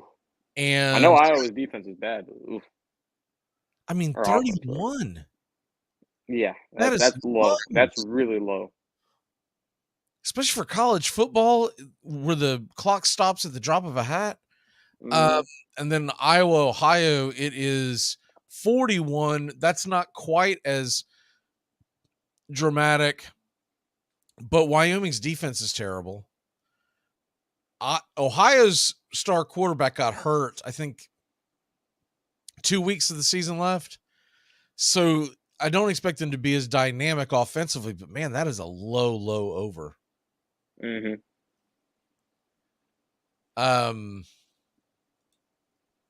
All right, let's go ahead and get into stupid underdogs. We'll get into, by the way, it doesn't look like Tones is going to make it today because he, I guess, got home, or I don't know if, I don't think he lives with his girlfriend. I think he was at her house or whatever. And her apartment's flooding, so he's dealing with that. Oh no. Yeah, exactly. I was like, wow, just unbelievable. Okay. Get you filled in on what's going on with the locks, so you're not taking any of those.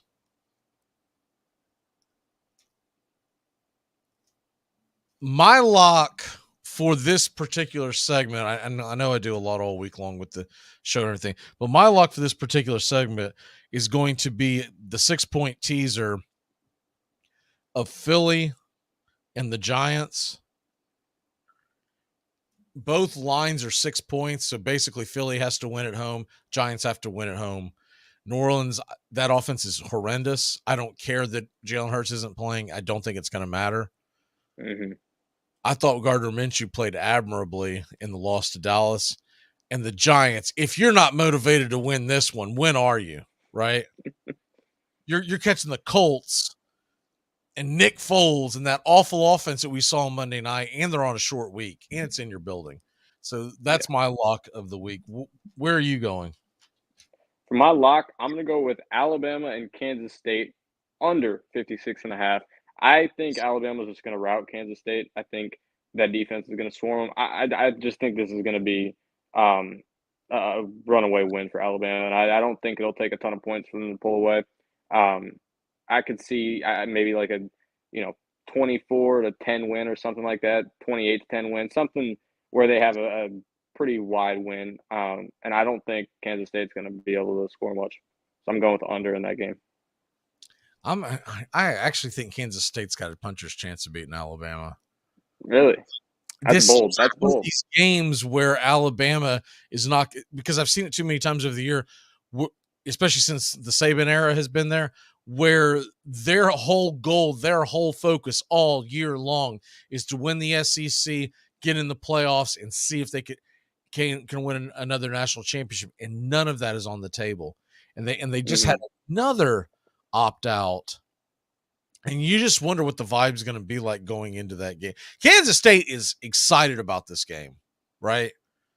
It's a big chance for them, Alabama, number one. Number two, it's in the Sugar Bowl. I mean, these kids have got to be flying high.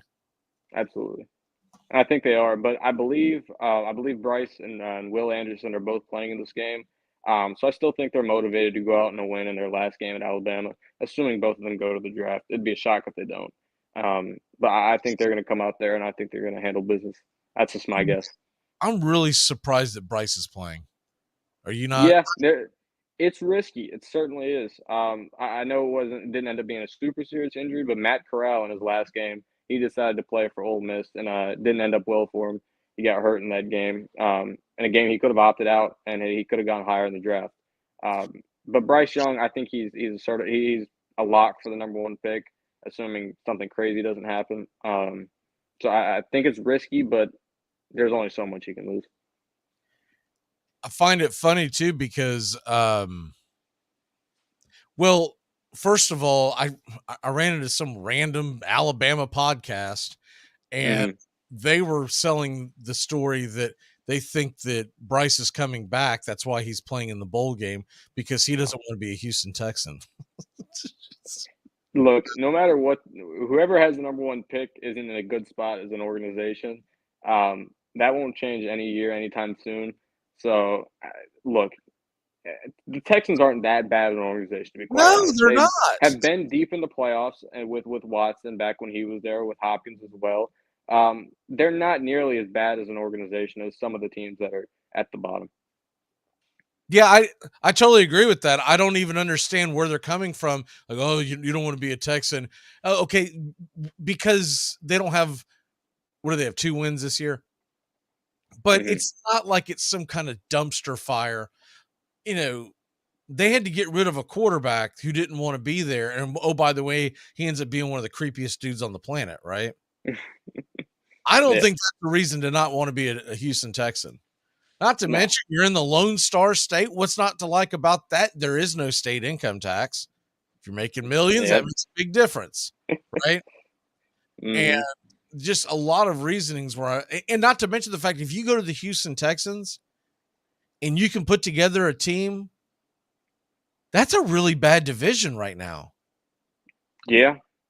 Yeah, that division's wide open, honestly. Titans, he instantly, they may be in for a rebuild. Back in that division if he gets drafted there. Easily. Yeah. And the Titans and the Colts are both in for long rebuilds. The only team he's going to have to probably compete with for the foreseeable future is probably the Jaguars.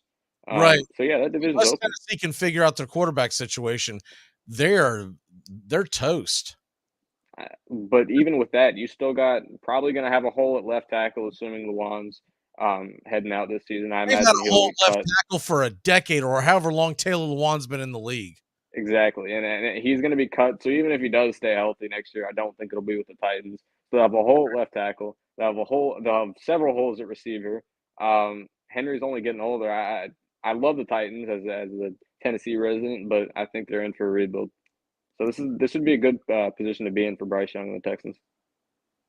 Yeah, I don't think it's going to be a long rebuild because I don't believe Vrabel is the type of coach that gets out coached for very long, right? That's true. But they're gonna. I mean, one of the obvious things that they could do, assuming they can squeeze him under the cap, would be to go get Derek Carr. That would fix this thing so quickly. Problem is they're still on the hook for, I think it's 14 on the dead cap space. It's somewhere in that neighborhood with Tannehill next year. Yeah. Man, was that a stupid contract to sign with him? Very. After one decent season, I'm not even going to say good. It was a decent season. One decent season, lock them down to where you have them until 2023 on the what? Yeah. I hope they learn their lesson. If they go out and sign Carr, you know what? Sign that dude to a 1-year deal or 2 years. Absolutely. Yeah, don't give unproven quarterbacks who haven't looked terribly good in the past, don't give them super long deals. Doesn't take a lot for them to get back to playing like that. Right, but Derek Carr would absolutely flourish with Derrick Henry as his running back. He would not have need receivers though. Titans are going to have to make a move for a receiver, whether that be through the draft, free agency trade, whatever it may be. They've got to get some receivers. I think the Titans are going to eye someone like JSN out of Ohio State. I think that's going to be their first pick. They're going to go after, that makes sense, because Vrabel's still ticked off about the whole A.J. Brown thing. Traylon Mhm. Burks can be a good complementary piece, but you're going to have to get another receiver. Yeah. Bobby Trees did not work out by any stretch of the imagination. He was screwing up special teams this year. He's bumbling special teams. Every time I swear, like I don't ever remember him having skillet hands, but every time they threw the ball his way this year, the ball inevitably ended up on the turf. Mhm. Well, I tell you what, and Woods was actually he was really good with the Rams. I'm not gonna say really good, but he was consistently good for a while with LA. I don't know He what happened. was. I don't know. I don't know. I get that you're going to lose a gear of speed, but I never thought his hands were that bad, right? Yeah. And he was dropping balls left, right. He's also made stupid plays where you're like, let the ball go on a punt because they'll put him back there on the punt team. Let it go. Let it go. He's over there making a fair catch at the 4-yard line. Like, what are you doing? Because this offense is so prolific, you wanted to march 96 yards down the field. My God. What a maroon. All right. If you got time to stay a little longer, we're going to have to extend this segment because we didn't get to nearly any of the stuff to work with. What is your stupid underdog pick? My stupid underdog pick. I've been talking a big game about them. I talked about them earlier. I think You're they're going taking to pull Kansas off State. a win. I'm not taking Kansas. Yeah, I'm gonna hedge my bet with the lock. I'm gonna hedge my bet with the lock and then my prediction here. No, I'm gonna go stupid underdog with the Tennessee at +4. I might have moved up. Where was it? What you last mentioned? Last time I saw it was +4. Scroll down. +4. +4, still there. Yeah, I'm going with Tennessee at +4. I think they can outright win this game. I think Milton's a solid quarterback and he has a good chance to prove himself.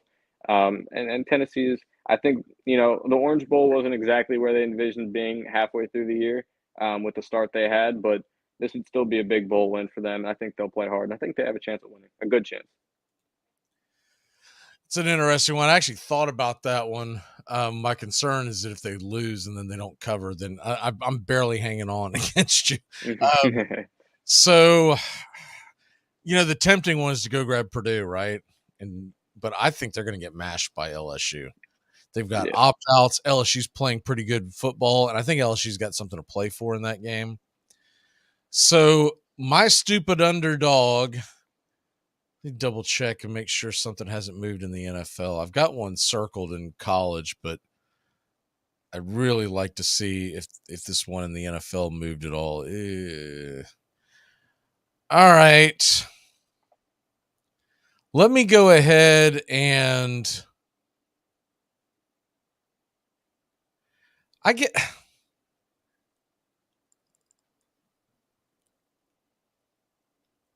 the tempting one is Minnesota, right? Minnesota's an underdog to Green Bay, and Minnesota's got one of the best records in the league, but I do feel like that they're due for a loss, don't you?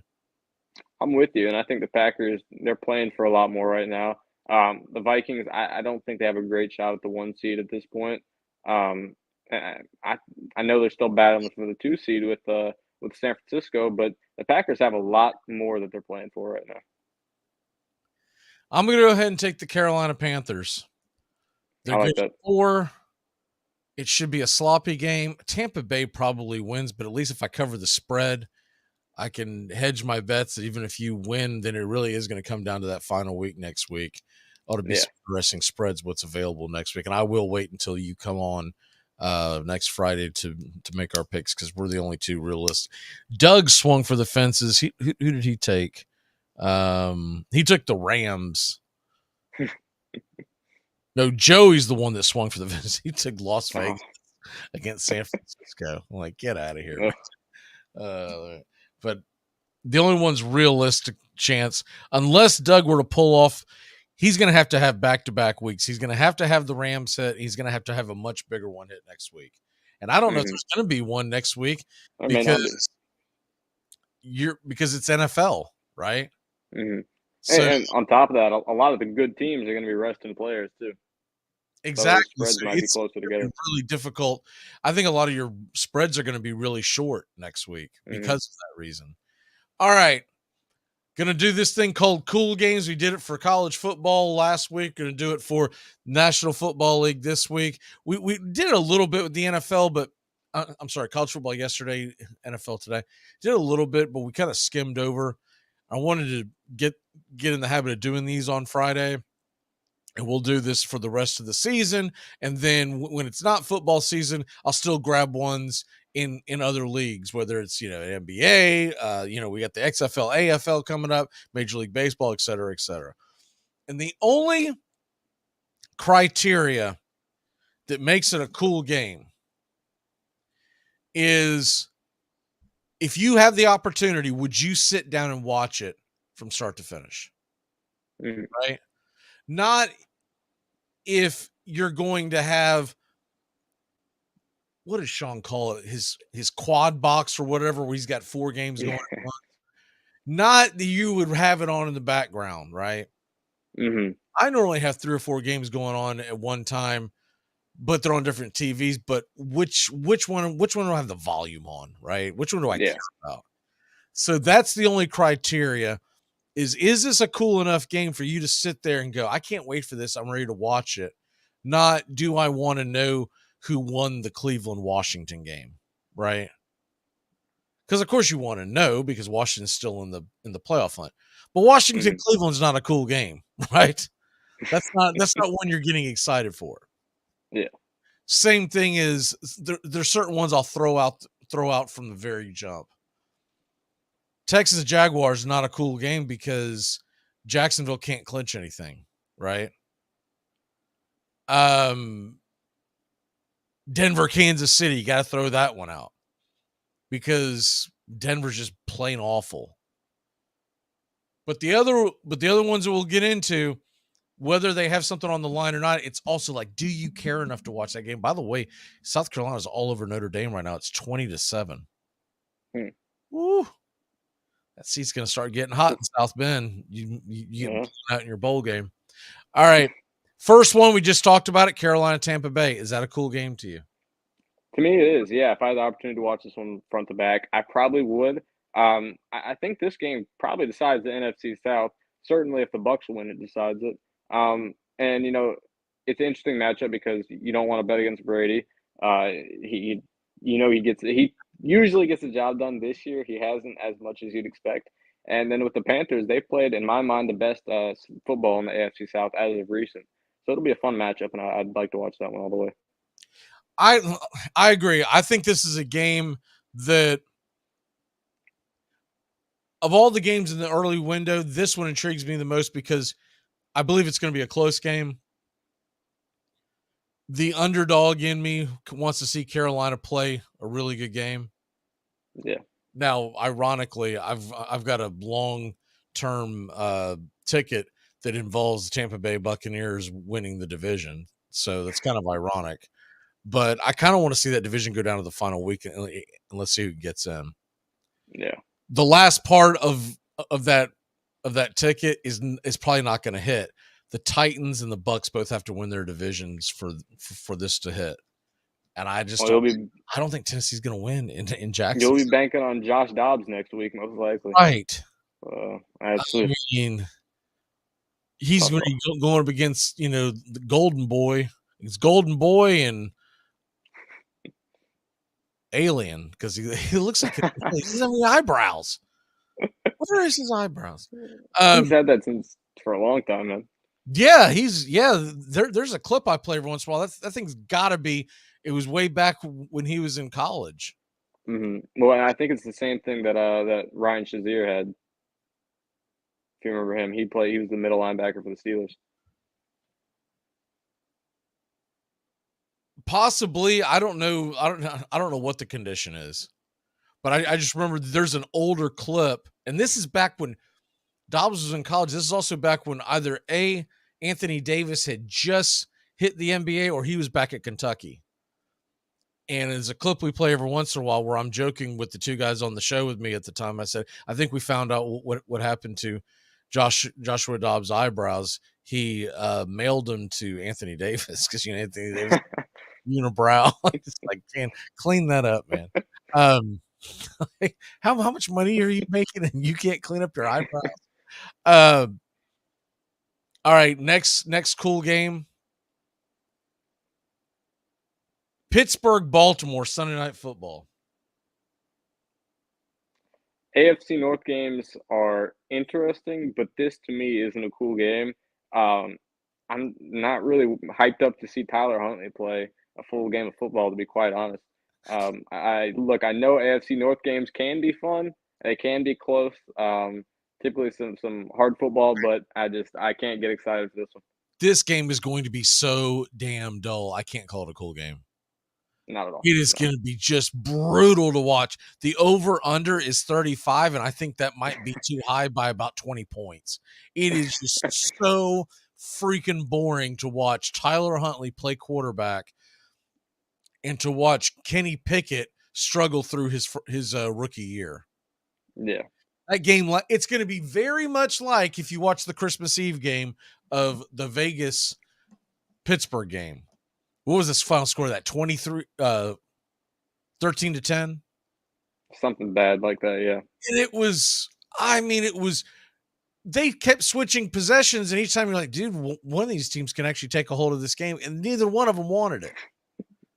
That game is brutal, but I had to bring it up because it is Sunday Night Football. I still don't understand why that game was flexed. Why is Carolina Tampa Bay not the flexed game? Right? Mm-hmm. Something's on the line. Here's another one that probably could have been flexed. You got two really big areas of the country, but two is not going to play. Miami Dolphins, New England Patriots. Is this a cool game? I'm going to say it's not a cool game just because Tua is out. The vibe with the Dolphins isn't good right now, man. It's not looking good for them. They are on a big losing streak, and they are just on the verge of falling out of the playoffs without their starting quarterback. So I'm not super excited for this game, and I'm not super excited to watch the Dolphins right now. Yeah, I'm not either. I'll tell you what, you know what would be a really good tease is if you took the under in this game and the under in the Sunday night game. The under in the Miami New England game is 41. And I think it's going to continue to go down. I asked about it yesterday. I don't remember who it was on the show, but they said that it's not bad weather. I keep getting alerts that there's going to be some pretty just nasty rain up there for that game. And you have Teddy Bridgewater, Teddy Two Gloves, right? Who with his gloves still can't figure out how to handle the ball. It seems like he always fumbles. You got Mac Jones, who can throw a perfect 7-yard slant pass, and that's about it. I mean, this is just going to be a brutal game to watch. Yeah. Scroll past Colts Giants. Could not be less fun. I'm definitely not excited for this one, to be quite honest. I know the Giants have a little bit at stake, but the Colts are just dreadful. I can't watch them. They're not good. Yeah. And the funny thing is, I'm a quasi Giants fan. I grew up a Giants fan for the NFC as a kid. It's a long story. It's got to do with family. So I still pull for the Giants. I pull for them much harder when they wear the classic Giants helmet, not that stupid NY that looks like a cheap knockoff of the New York Yankees logo. But man, the Colts were so boring. That Colts Charger game. Did you watch that last Monday night? Colts Chargers. I think Bobby might have froze up in the down there in the Bahamas. We'll have to wait for him to rejoin. I think he's back. I don't know where we lost you, Bobby, but it looks like you're moving around and you're blinking. So I'm back now. Am I good now? Yeah, down there in the Bahamas, you living your best life. I was worried this would happen. All the way down to the Bahamas for New Year's Eve. The least you could do is pay for the Wi-Fi at the hotel and not hotspot it off your Android. Yeah, man. I'm working with what I got down here, man. All right. I didn't expect to have the best Wi-Fi. I'm surprised it made it this long. To be quite honest. Basically, all I asked was, did you watch that Monday night game with the Colts and Chargers? That was brutal. No, I didn't. Oh. By the way, Pittsburgh just threw a perfect out pass touchdown The problem was it went the wrong direction. UCLA's up 13 now. I mean, that defensive back that jumped that route, he could have fair caught that. That looked like something that was like orchestrated in a movie. You wouldn't bet on that. UCLA defense doing something, huh? Jets, Seahawks. Both those teams are fighting for a playoff, and Mike White is back. Mm-hmm. Absolutely. This is a fun game for me. It's a cool game. I have it actually written down as one of the games I'm interested for this week. You know, these are two teams in a very similar position. Both teams are starting to slip up. They're on losing streaks, and they're both, I believe, at the same record, and they're still just barely hanging on to a chance at the playoffs. I think either way this goes, whoever wins this game is going to have a legitimate shot at that 7 seed in their conference, and whoever doesn't win, I think they're pretty much out of it. So this will be a fun game to watch. There's a lot at stake. Yeah, I'm with you. I've become like, if I've got a fake team in the AFC right now, it's the Jets, which is ironic because right now. hating the Jets because when I was a little kid, I grew up in Florida, like the Dolphins, et cetera, et cetera. The Dolphins are no longer my team because I moved around so much. But I can't believe that I would ever be pulling for the Jets. But I love the Mike White story. I think it's a really cool story. And I would really love to see him find a way to win this weekend, to at least them have an opportunity to possibly get in the playoffs next week when they go to Miami. Yeah. Because if those two are playing for a spot in the wild card, that would be a cool game, especially if Tua came back for Miami. Mm-hmm. If Tua came back, we sat there on the soapbox and said he shouldn't play. But if he came back and Mike White versus Tua, probably the Sunday night flex game of the week, right? That would be awesome. Absolutely. Yeah, that would be an interesting matchup. That would be fun to watch. And although some of it has to do with the fact that I have a lot of shares in Garrett Wilson in fantasy. So I watched a lot of that when he's with Mike White. What's that? He's great with Mike White. They connect a lot more than he does with Zach Wilson or anybody else. His projections are garbage going into this weekend. I'm still riding with him. Oh, yeah. Fantasy championship. I'm like, man, I'm not going to have him on my bench. Like, my only other option is DJ Chark because I have Goff. So, the combo of those, but I also have St. Brown. So, what are the Lions going to score 70 points, right? Like, how many touchdowns am I going to need out of this? So, they're ranked 29th against the pass, the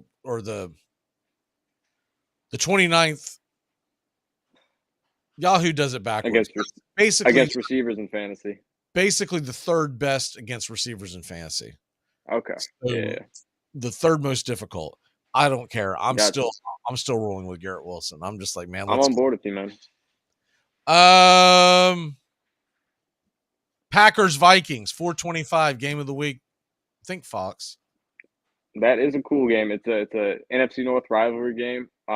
Packers, oddly enough, are favorites. I honestly didn't think I'd see that going into this week, but they are. They're playing for a lot. The Packers, I thought their season was dead and gone. I thought it was over, but they have clawed back into it. And if they win these last two games, and I think Washington, if they lose one, then the Packers are in. So this is a game I'm definitely excited for. I agree. I think it's a very cool game. I love the fact that it could be. I hope we get a shootout. I've got this feeling like Green Bay might just actually bludgeon them with the running game, and we don't even get a close ball game. But the buildup is cool because people still don't believe in the Vikings. That has to be.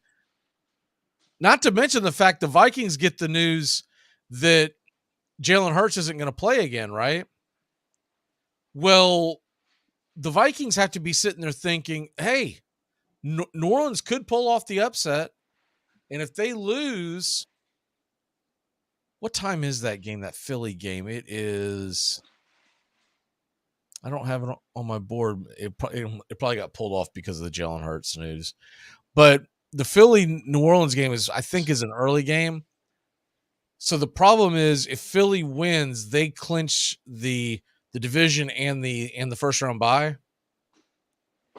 If that happens, Minnesota could be benching guys. Mm-hmm. I still feel like, though, and tell me if I'm wrong, you're going to get next week off, and then you're going to play the first weekend if you're Minnesota if you don't get the bye, right? Mm-hmm. I still feel like you don't want to take 2 weeks off, and Minnesota will probably play this game to win. I'm with you. And another thing that's interesting is that I believe if the Packers get in, they'll be the 7th seed. And if the Vikings hold on to that 2 seed, they'll play a third time this season. And if I'm the Vikings, if they beat me, or if they beat us and then what is this, week 17, I'm a little nervous. I think the Vikings are kind of expecting to make it out of the wild card, at least. That's the expectation. But it might be a tough test against the Packers, who are red hot right now if they have to play them a third time. They've got so many one score wins. So yeah, a lot of people look at them as frauds, but I'm with you on that. The only thing I will say about that is I still believe the Vikings will beat them in the first round because that game would be in Minnesota. Mm-hmm. So that is an important factor. Minnesota usually plays. You take the Dallas game and put it aside. Minnesota usually plays pretty well at home. Mm-hmm. All right, the last one, the coolest of all the coolest game. Left it for last. Buffalo, Cincinnati, Monday Night Football. The end of a college.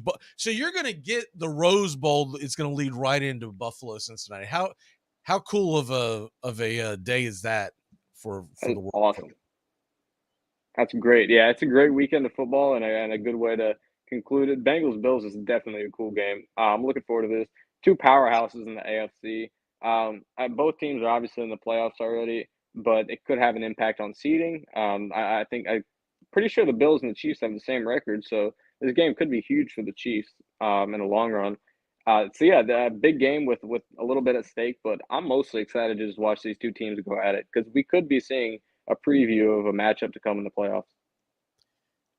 Buffalo is a 1-point favorite in Cincinnati. That is so odd to me. Mm-hmm.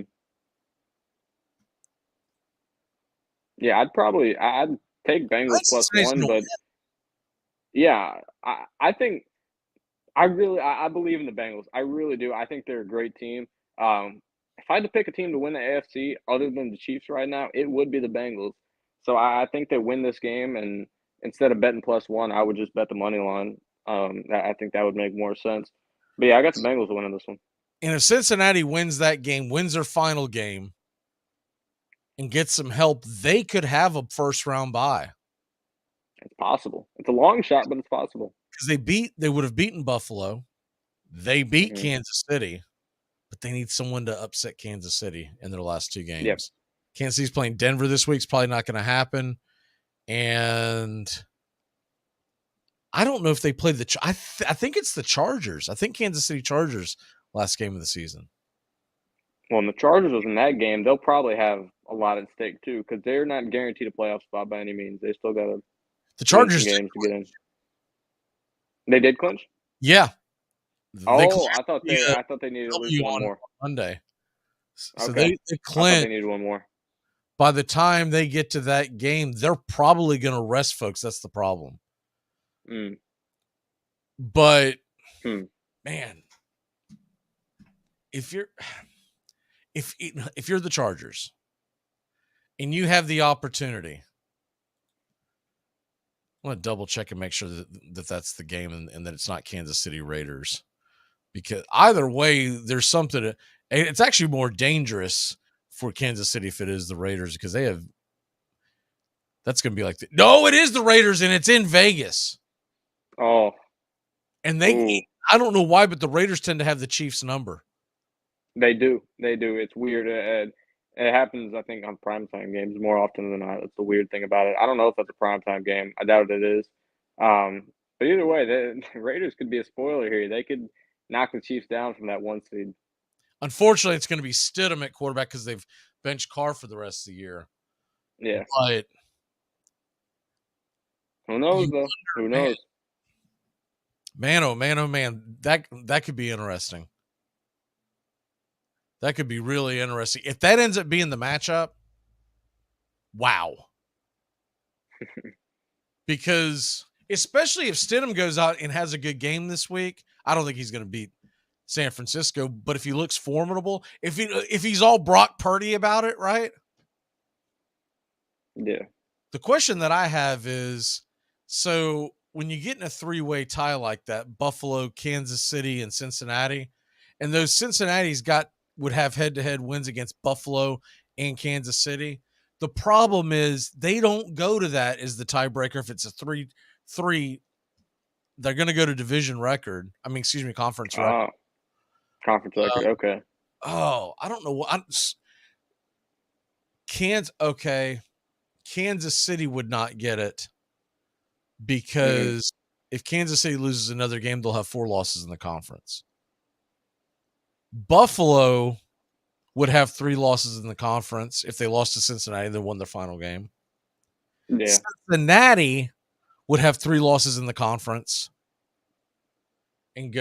So I can't remember because they've changed it so many times, but I think after that, it's going to go to point differential, possibly. That's crazy. Because three-way tie, which I think is such garbage. I think if one team beat the other two, you should push them through. I'm with you on that. But so if it goes to point differential, right now Buffalo's got it. But that could change with Cincinnati playing Buffalo. It's a sizable margin. 157 point differential. Cincinnati 85, Chiefs 106. Yeah. So if in that instance, Cincinnati goes 100-0. It's going to be really difficult. Man, I still think that is crap. Yeah. It's happened before where you get 3 teams coming down to the playoffs and one team has beat the other 2, but they go to conference record and then they go head to head and then they go, common opponents and then point differential and all that junk. And they keep changing what the criteria is this year, depending on the complaints from the, what do they call it? The competition committee. Logically, we would all give Cincinnati the bye, right? Yeah, I mean, if they had beaten the other 2, it makes no sense. Send them through. Yeah, but you get these guys technically, and then next thing you know, what is your walk off for the day, sir? My walk off. Everybody enjoy this weekend of football. It's a great weekend with college football playoff kicking off. Enjoy that. Enjoy the bowl games. Enjoy the NFL. All of it. All of this weekend has to offer. It should be fun. And have a great New Year's, everyone. All right, brother. Appreciate you hanging around just a little later with us today, and we will see you next Friday.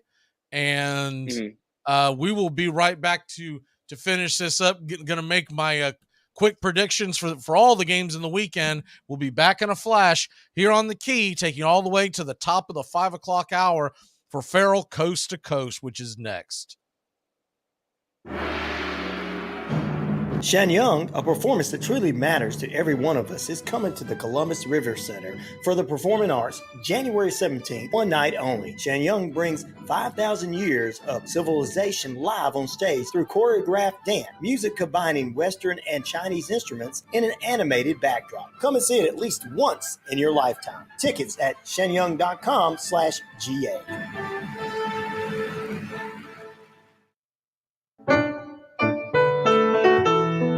Hey, Braves fans, thank you for listening to Braves Country Baseball. Hi, I'm Mac McGee, and we are here to bring you play-by-play, pitch-by-pitch of your Atlanta Braves, bringing you spring training and 2 to 3 games a week all season long. Please like and subscribe today. Braves Country Baseball.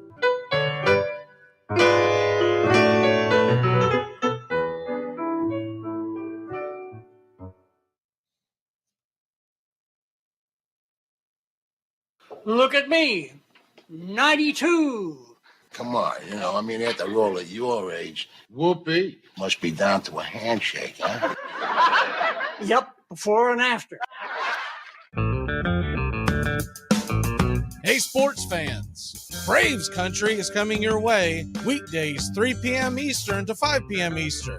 Drive time on WQEE Braves Country is a Southern sports talk show with Mac McGee and the Armchair Quarterbacks. We'll be talking the Atlanta Braves and Major League Baseball, along with everything important to sports fans in Braves Country. The SEC, ACC, Big Ten, and the National Football League, and the big sports news of the day. That's Braves Country with Mac McGee and the Armchair Quarterbacks. Weekdays, 3 p.m. to 5 p.m., right here on WQEE, The Key, 99.1 FM, and simulcasting on youtube.com/@Braves Country. Are you looking for a reliable dental practice that not only cares about your teeth, but is friendly to work with? How about one that offers great deals and new patient promotions? Well, your search is over. Most Valuable Smiles in downtown Eatonton, Georgia is committed to giving you the biggest and brightest smile. Right now, get a $99 new patient special, including x-rays and exam. Maybe you're looking for veneers. Most Valuable Smiles veneer special includes one free veneer with every 5 purchased. Or get that bright white smile you've always wanted by taking advantage of an exclusive $100 off Zoom whitening treatment when you book today. And don't forget that 2022 is almost over. That means most insurance policies will reset by the new year, and to avoid losing that extra money, you need to use it or lose it. Book an appointment today with Most Valuable Smiles in downtown Eatonton to lock in these exclusive deals. Call 706-623-0318 or visit mostvaluablesmiles.com.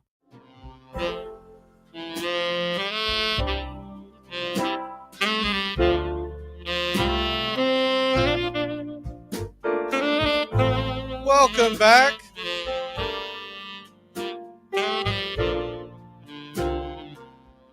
Pittsburgh has scored a touchdown. UCLA leads the Panthers 28-21. About 2 minutes left in the third. UCLA is driving. And Notre Dame kicked a field goal, so it's now 21-10 South Carolina. And we got a big weekend of football, a big weekend college football, NFL. We're going to do the quick predictions, and we'll start off with college football.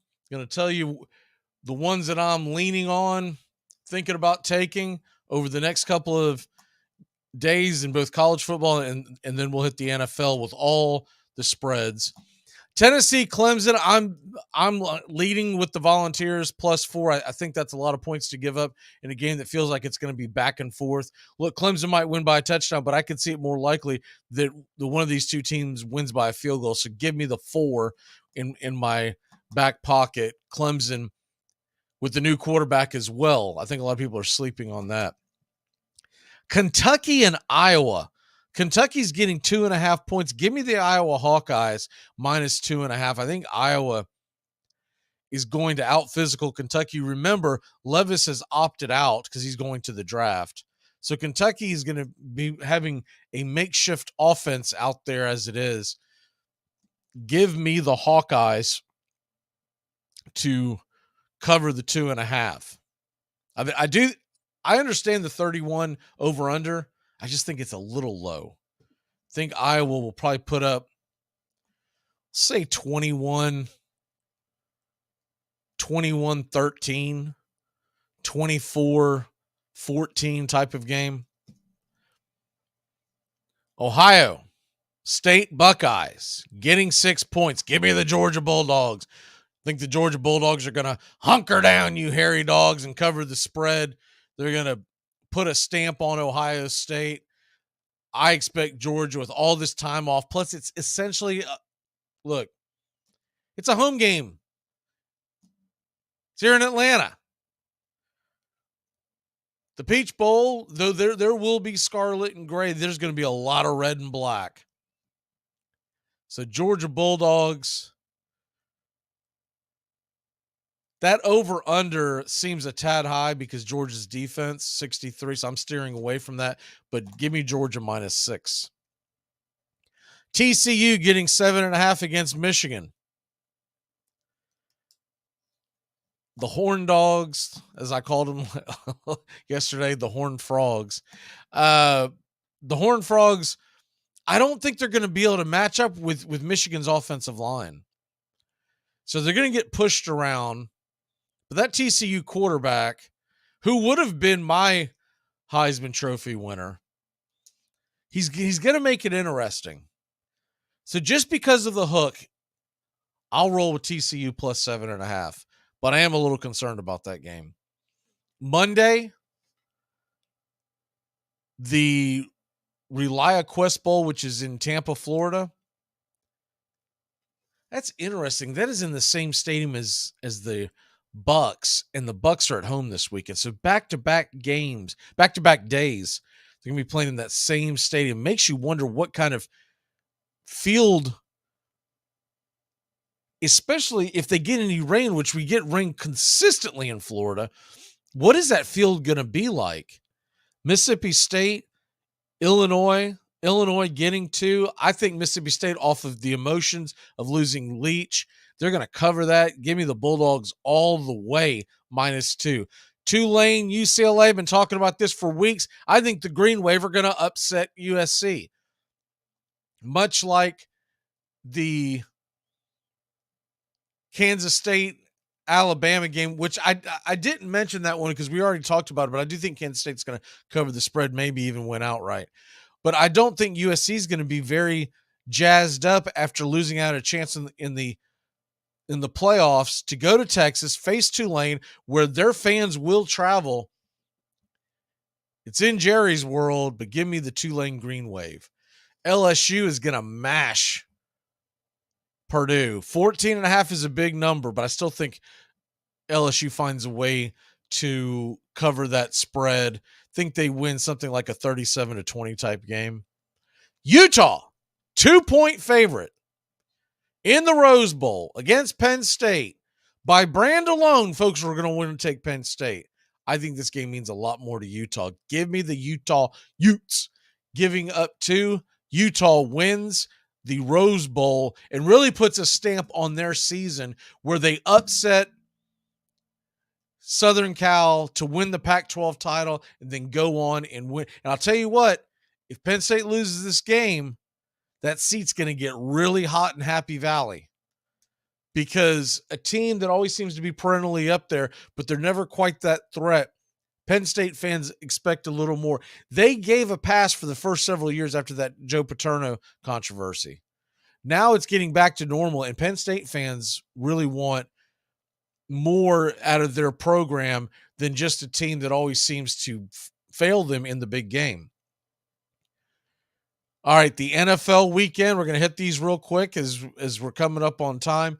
Farrell Coast to Coast is next. Of course, Monday through Friday, start your mornings off with Ryan O Radio Penitentiary, 7 a.m. to 10 a.m. here on the Key. Rod Peterson Show hits you noon to 2. Talks a lot of hockey. If you're a big hockey fan, you should check the Rod Peterson Show out. And Sports Beat from 2 to 3, they talk a lot of local sports here in the Noonan, Georgia area. And then we are here 3 to 5, and you know our deal. We talk Braves country is nothing but Southern sports talk, essentially, both college and pro. Okay, we are into the NFL, and we're going to hit these really quick. I already told you I like Carolina. Give me Carolina +4. Cleveland getting 1. Love this game. Give me the Browns. I think the Browns are going to upset. Carson Wentz can't get out of his own way. Carson Wentz is going to lose. Pittsburgh is getting 2 points in Baltimore. Give me the Steelers. Arizona getting 5.5 against the Falcons. I know a lot of folks would be out there thinking, man, how are the Falcons giving up 5.5 points? They've been terrible. Falcons are going to cover. That's a West Coast, East Coast situation. And I really like Atlanta on the early kickoff to cover that spread. I know it's a little dicey. I probably like a little more on a teaser, on a 6-point teaser, but give me Atlanta -5.5. Jaguars and Texans. I like the Texans to win. Jacksonville has nothing to play for. They are eyeing next weekend. Bears, Lions. Chicago is getting 6 in Detroit. What I really love in this game is the over-under. I think this game is going to go through the roof. Over-under is 52. But if I have to pick one or the other, the Lions stay in the NFC wild card race with a win and covering the spread. They beat Chicago by a touchdown. New England Patriots -2.5 against Miami. The Patriots get the Dolphins. Teddy Two Gloves is not going to go up there and win against Belichick. By the way, a quick update. Notre Dame is coming storming back, and South Carolina just spit the bit. It is 24 to what will be 17 now after the extra point. Notre Dame just blew it right down the doors. I want to say that was about a 75-yard touchdown run. It was a reception, but it really was a catch and go. So Notre Dame looking to put one on South Carolina. All right. Where were we at? New England, Teddy Two Gloves. Give me the Patriots and Mac Jones. Kansas City will cover the spread, -13.5. They're going to roll Denver. Giants cover the spread against the Colts, -6. Give me the G-Men. Jets, -1 on the road. They win in Seattle. San Fran does not cover the spread against the Raiders. They're going to fall asleep at the wheel, but they will win the game. And then Minnesota loses to the Packers by 4. So give me Green Bay. Chargers pound the Rams. -7 is not enough. And the Bengals, we'll talk about more of this on Monday, but the Bengals are going to get those Bills. All right, we got to get out of here. Y'all have a great weekend. Please be safe and please call for a ride. Do not be that guy. It is New Year's Eve. It is a dangerous, dangerous time to be on the road. Please stay off the road. We will see you Monday. Get ready for Farrell Coast to Coast on the way. Goodbye, sweetheart. Well, it's time to go. We're back tomorrow with another show. Well, unless we're fired, we'll talk to you then. Goodbye, sweetheart. Goodbye. Goodbye. Guys and gals, it's time to go. We'll see you on the next show. Same bat time, same bat channel. Thanks for listening to Braves Country with Mac McGee and the Armchair Quarterbacks on 99.1 FM WQEE, The Key in Noonan, Georgia, and simulcasting on youtube.com/@Braves Country.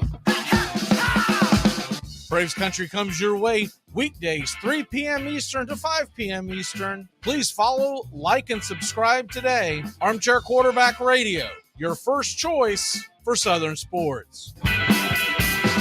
Something of the 5th of September. Something of the 5th of September. She said a lot that I can't remember. Something of the 5th. Can I get another cigarette, please? Can I get another cigarette, please? Yeah, I know I live to regret it. Just give me another cigarette, please.